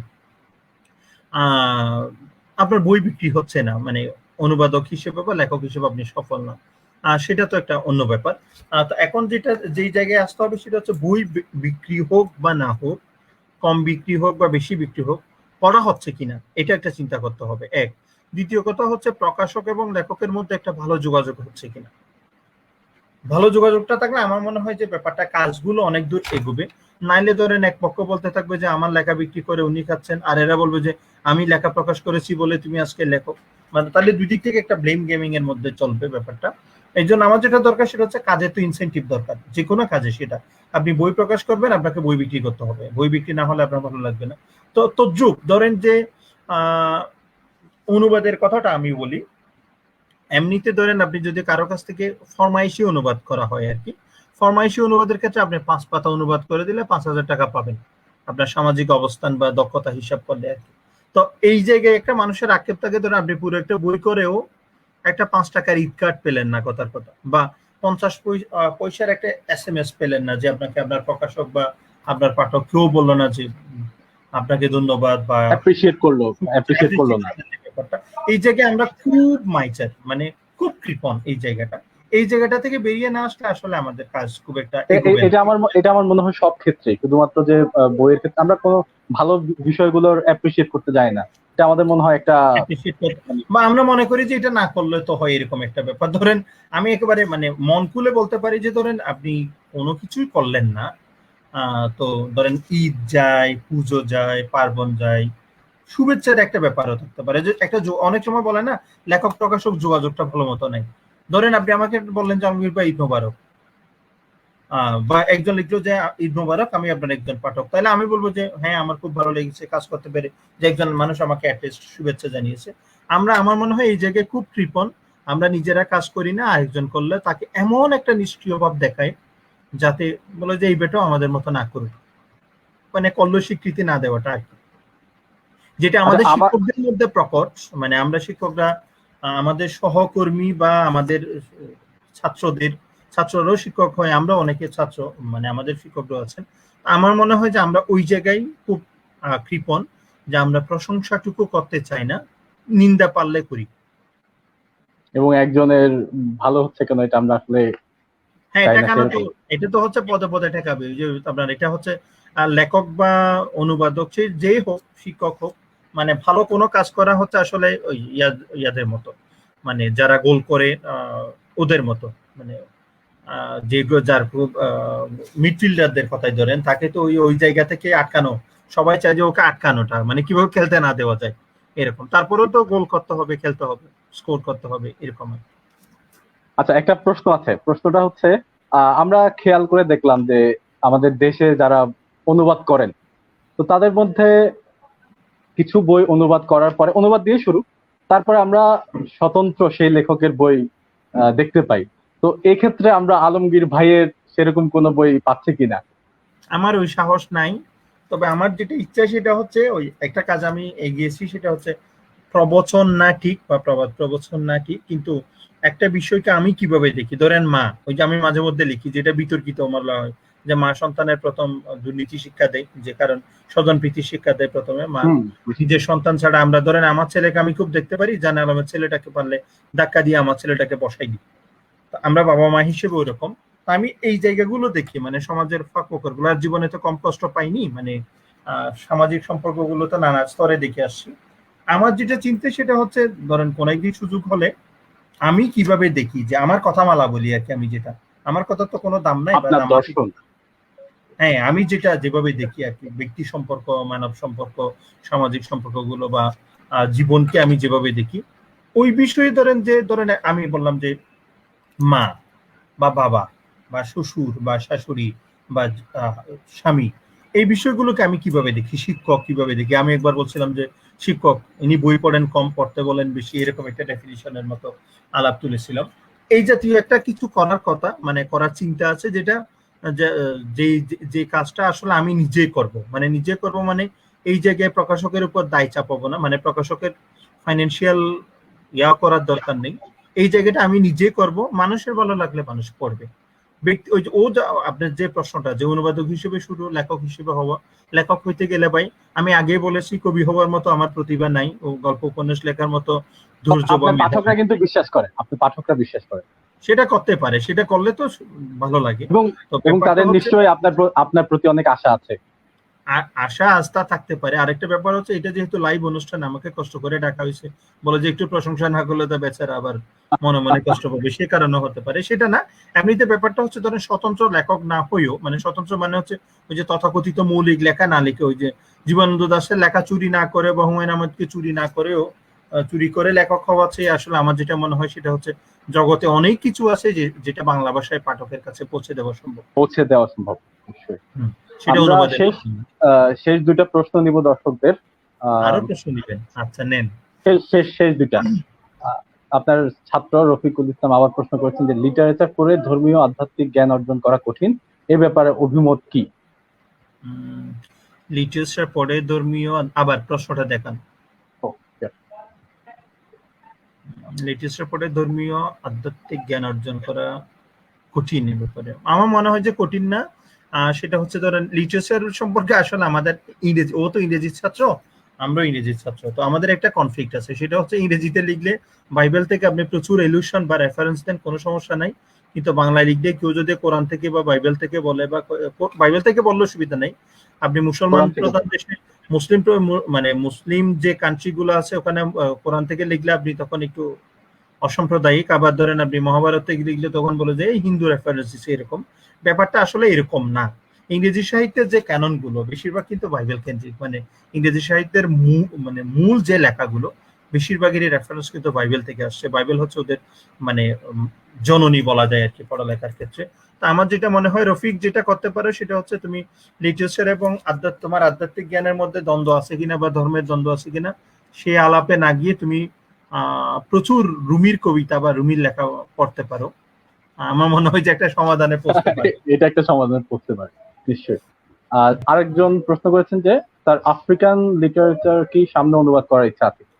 আফ্রিকান আমেরিকান তো কোনো ব্যাপার না, ব্যাপারটা হচ্ছে যে সাহিত্য ভালো লাগবে, সময় সুযোগ হলে আর কি। আমাদের তো ধরেন আসলে কাজের মানে চাপ বেশি, কাজের চাপ বেশি মানে হচ্ছে আমরা তো আর ধরেন বছরে 10-12টা ক্লাস নিয়ে সারা বছর বেতন তুলতে পারি না। আমাদের নিয়মিত ক্লাস নিতে হয়, ছাত্রদের খাতা দেখতে হয়, যতটুকু পারি মনিটরিং করতে হয়, অনেক কাজের মধ্যে এটা একটা কাজ।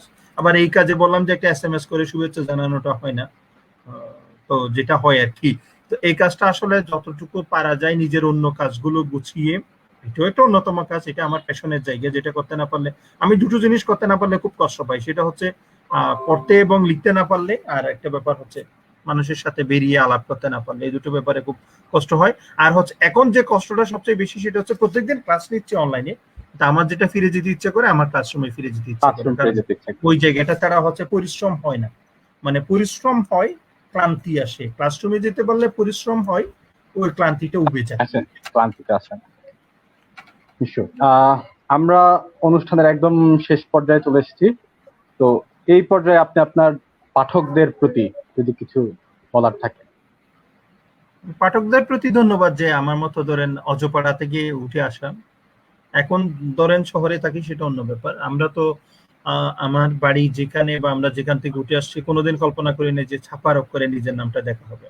আমি ছোটবেলায় পত্রিকা মানে সারাদিন রাস্তায় বিলিয়ে বিলিয়ে পত্রিকা মানে হচ্ছে সবগুলো পাতা বিছিয়ে দিতাম রিক্সায় যাওয়ার জন্য একটা জায়গা রেখে, তারপর ওই পত্রিকার উপর বসে বসে বসে বসে একটা একটা পাতা পড়তাম বা চারদিকে ঘুরে ঘুরে পড়তাম। তো ছাপার অক্ষরে যেমন আব্দুল গফফার চৌধুরীর কলম যখন দেখতাম, গিজু চাচার খোলা চিঠি দেখতাম, আব্দুল গফফার চৌধুরীকে দেখার খুব ইচ্ছা, মানে এই লোকটা কেমন।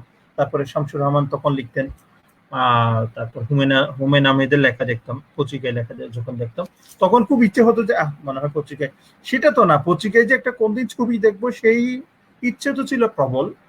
তো ছবি দেখলাম, ধরেন যে ছবি দেখলাম কলেজে পড়ার সময়, রেজাল্ট দিল দেখলাম যে প্রথম আলোর পিছনে মহসিন কলেজের একটা ছবি দিল, তখন ওখানে ছবি দেখলাম, তাহলে পত্রিকায় ছবিটা দেখা হলো। পরে লিখতে গিয়ে টুকটাক অনুবাদ করার পরে ছাপার অক্ষরে নামটা এলো। তো ছাপার অক্ষরে নাম আসবে কখন, যখন পাঠক আপনাকে পাত্তা দিবে বা দাম দিবে বা পাঠক পড়ে উপকৃত হবে। এই জন্য পাঠকের কাছে কৃতজ্ঞ। আর করোনা আসার পরে বা আগে পরে যেটা হয়েছে সেটা হচ্ছে অনলাইনে প্রচুর মানুষ সহযোগিতা করেছে, সেটা হচ্ছে ধরেন যারা ওয়েব জিন করে বা লিটল ম্যাক করে আর বা অনলাইন পত্রিকা করে, এরা আমার প্রচুর সহযোগিতা করে, পাঠকের চেয়েও এরাও তো পাঠক আসলে, এরা খুব সহযোগিতা করে, কষ্ট করে লেখাগুলো ছাপায়। যেমন কিছুদিন আমি এখন কুমিল্লায় থাকি বা কুমিল্লায় পড়াই, চট্টগ্রামেও থাকি। তো কুমিল্লায় কুমিল্লার কাগজ নামে একটা পত্রিকা আছে, মানে স্পেশালি বলছি এই কারণে, ওদের পত্রিকা সাহিত্য পাতা যে অংশটা রবিবার শরীয় বলে, মানে রবিবারে বের হয়, পুরো পাতায় দেখলাম পরদেশি 100 কবিতা নিয়ে হালাপ। ডক্টর মেহেদী হাসান যেটা লিখেছেন ভূমিকাটা সেটা ওনারা তুলে দিয়েছেন, পাশে আমাদের কথা দিয়ে এক কলাম লিখেছে, মানে ওই পাতার জুড়ে শুধু আমার বইটার কথা, আর কোনো কথা নেই। আমি খুব আই ফেল্ট হাইলি অনার্ড। এখন আমার খুব মানে ব্যাপারটা কেমন জানি একটা শিহরণ লাগে যে একটা পত্রিকা, সেটা যেখানকার হবে হোক, কুমিল্লার স্থানীয় পত্রিকা হোক, দৈনিক পত্রিকা হোক, পুরো পাতা জুড়ে যে আমার কাজের কথা বলেছে, এটার জন্য পাঠকের কাছে কৃতজ্ঞ। উনি আমার একনিষ্ঠ পাঠক, পরে বড় ভাই, সাহিত্য সম্পাদক, আমার নাম, ওনার নাম হচ্ছে কাজী আলমগীর। উনিও একজন পাঠক, উনি প্রথমে বইটা পড়েছেন, তারপরে ওনার ভালো লাগা থেকে এই কাজটা করেছেন। পাঠকের কাছে কৃতজ্ঞ, অন্তত তারা লাইক লাভ বা যেটাই বলেন যে ওয়াও হাহা যেগুলো আছে এগুলো দিয়ে অন্তত পাশে থাকেন যে ভবিষ্যতে আরো কিছু করার বা কাজকর্ম করার এরকম। ঠিক আছে আলমগীর ভাই, আমরা দীর্ঘ সময় ধরে আপনাদের সাথে যুক্ত ছিলাম। হ্যাঁ, অনেকক্ষণ। হ্যাঁ, আপনার অনেক সময় নষ্ট করেছি। না আমার তো সময় না, আমি করেছি যেটা সেটা হচ্ছে আপনার আশেপাশে আরো কতগুলোকে বসিয়ে রেখেছি, তাদের না হয় বসিয়ে রাখলাম তাদের সাথে, কিন্তু ফেসবুকে লাইভে আসবো বলে, মানে লাইভে আসবো বলে বা বই চাইবার পক্ষ থেকে আসবো বলে কত মানুষ যে কানে হেডফোন লাগিয়ে শোনার চেষ্টা করেছেন, বা কত মানুষ বিরক্ত হয়েছে, কত শত্রু তৈরি হয়েছে, অনেক কিছু হতে পারে। তবে বই চাইবো নিয়ে একটা কথা বলতে পারি, সেটা হচ্ছে বই চাইবো বর্তমানে যে কাজটা করছে সেটা হচ্ছে মানে মানুষের ঘরে বই পৌঁছে দেওয়ার মতো আর কি। যে যেখান থেকে বইয়ের অর্ডার করবেন বই পৌঁছে দেওয়ার চেষ্টা করে বই চাইবো। আর সেটা হচ্ছে আপনারা মানুষ যেটা দেখে সেটা হচ্ছে চাকরি না করে আত্মকর্মসংস্থান, ওই পথে অনেকটা আমাদের কয়েকজন ছাত্র ভাই বই চাইবার কাজ করে। ওরা আপনি যে বইয়েরই অর্ডার করেন বা যে বইয়েরই আপনি রিকুইজিশন বা চাহিদা দেন, ওরা ঘরে পৌঁছে দেওয়ার চেষ্টা করে। এই দিক দিয়ে বই চাইবার কাছে আমি কৃতজ্ঞ। আবার আমাকে ধরে লাইভে আনছে বলে না, লাইভে আসা আসলে আমার কোনো প্ল্যানই ছিল না। তো যারা কাজ করে তাদেরকে চিনি বলে, কিন্তু ওদের কাজটা আসলে মহৎ, বই চাইবের কাজটা মহৎ। ধরেন এই যে আপনি এতক্ষণ বাসায় না গিয়ে বসে আছেন, দারোয়ান হয়তো গেট 11টা বাজে বন্ধ করে দিবে, তো এটাও একটা ভালোবাসা আমার প্রতি, বা বইয়ের প্রতি ভালোবাসা থেকে এই কাজটা করা। তো বই চাইবের টিম মেম্বারদের সকলকে ধন্যবাদ, জান আলমকে তো ধন্যবাদ অবশ্যই। আর যেটা বলবো সেটা হচ্ছে বই চাইবের সাথে আপনারা থাকুন, বই চাইব থেকে বইপত্র কিনুন। আমাদের কিছু ছাত্র ভাইয়ের পড়ালেখা করা বা ওদের যে সময়টাকে, সময় এবং শ্রমটুকু সার্থক হবে সেটা জানিও। ধন্যবাদ জানালাম। সুপ্রিয় দর্শক, আমরা অনুষ্ঠানের একদম শেষ পর্যায়ে চলে এসেছি। আজকের অনুষ্ঠান ছিল বই চাইবর আয়োজনে এবং নন্দন বইঘরের সহযোগিতায়। আমরা নন্দন বইঘরের প্রতিও কৃতজ্ঞ। কথাটা আগে বলেন নাই, নন্দন বইঘরের সহযোগিতায় সেটা। জি, নন্দন বইঘরের সুব্রতদার কাছে আমরা কৃতজ্ঞ। নন্দন বইঘরের 4টা শাখা আছে, বিশ্ববিদ্যালয় শাখা, রাউজান এবং বান্দরবানে। তো আপনারা নন্দন বইঘর থেকে বই নিতে পারেন, এখানে এসে বই পড়তে পারেন, বই আড্ডা দিতে পারেন, এটা সবচেয়ে ভালো বিষয়। বই চাইবকে আবারও ধন্যবাদ। তাদের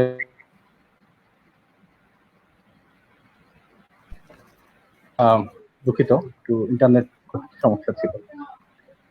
সর্বশেষ বই চাইব স্বত্বাধিকারী তাপস, প্রান্ত রায় চৌধুরী, সাইদুল ইসলাম, এদেরকে আবারও ধন্যবাদ। সুব্রতদাকে ধন্যবাদ। আমাদের সাথে দর্শক যারা এতক্ষণ ধরে ধৈর্য ধরে আমাদের এই অনুষ্ঠান দেখলেন, সকলকে অসংখ্য ধন্যবাদ। আজকের মতো আমাদের অনুষ্ঠান এখানেই শেষ করছি। তার আগে একটা ইনফরমেশন দিয়ে নেই যে বই চাইবর এখন ওয়েবসাইট হয়েছে। তো আপনারা ইচ্ছে করলে বই চাইবর ওয়েবসাইট থেকেও বই অর্ডার করতে পারেন। এবং সর্বশেষ বই অর্ডার করার চেয়ে আরো বড় ব্যাপার হচ্ছে, জানালাম একটু ইন্টারাপ্ট করি, বই চাইবের ওয়েবসাইটে গিয়ে কিছু ভালো বইপত্রের সন্ধান পেতে পারেন, বা আপনারা কিছু ভালো বইপত্রের নাম জানতে পারেন, অর্ডার করতে পারেন। বললে তো ব্যাপারটা হয়ে যায়, এতক্ষণ যে আমরা আলাপ করলাম ব্যাপারটা ব্যবসায়িক আলাপ হয়ে যায়। বই চাইবের ওয়েবসাইটটা যদি আরো ডেভেলপ হয় তাহলে মানুষ বইপত্র সম্পর্কে জানতে পারবে, ভালো বইগুলো সম্পর্কে জানতে পারবে, চিনবে, অন্যদেরকে রেফার করতে পারবে। এই জন্য বই চাইবো একটা ভালো কাজ করেছে। জানালাম, দুঃখিত আপনাকে শেয়ার করে। আমরাও আপনার মতো আশা করব যে বই চাইবো তাদের ওয়েবসাইটকে আরো বেশি সমৃদ্ধ করবে এবং তারা বইয়ের মাধ্যমে সাধারণ পাঠকদের কাছে পৌঁছাবে। সুপ্রিয় দর্শক, আজকের মতো আমাদের বই আড্ডা এখানে শেষ করছি। আশা করছি সামনের পর্বগুলোতেও আপনারা আমাদের সাথে থাকবেন, সেই আশায় আজকে এখানেই শেষ করছি। ধন্যবাদ সবাইকে। ধন্যবাদ।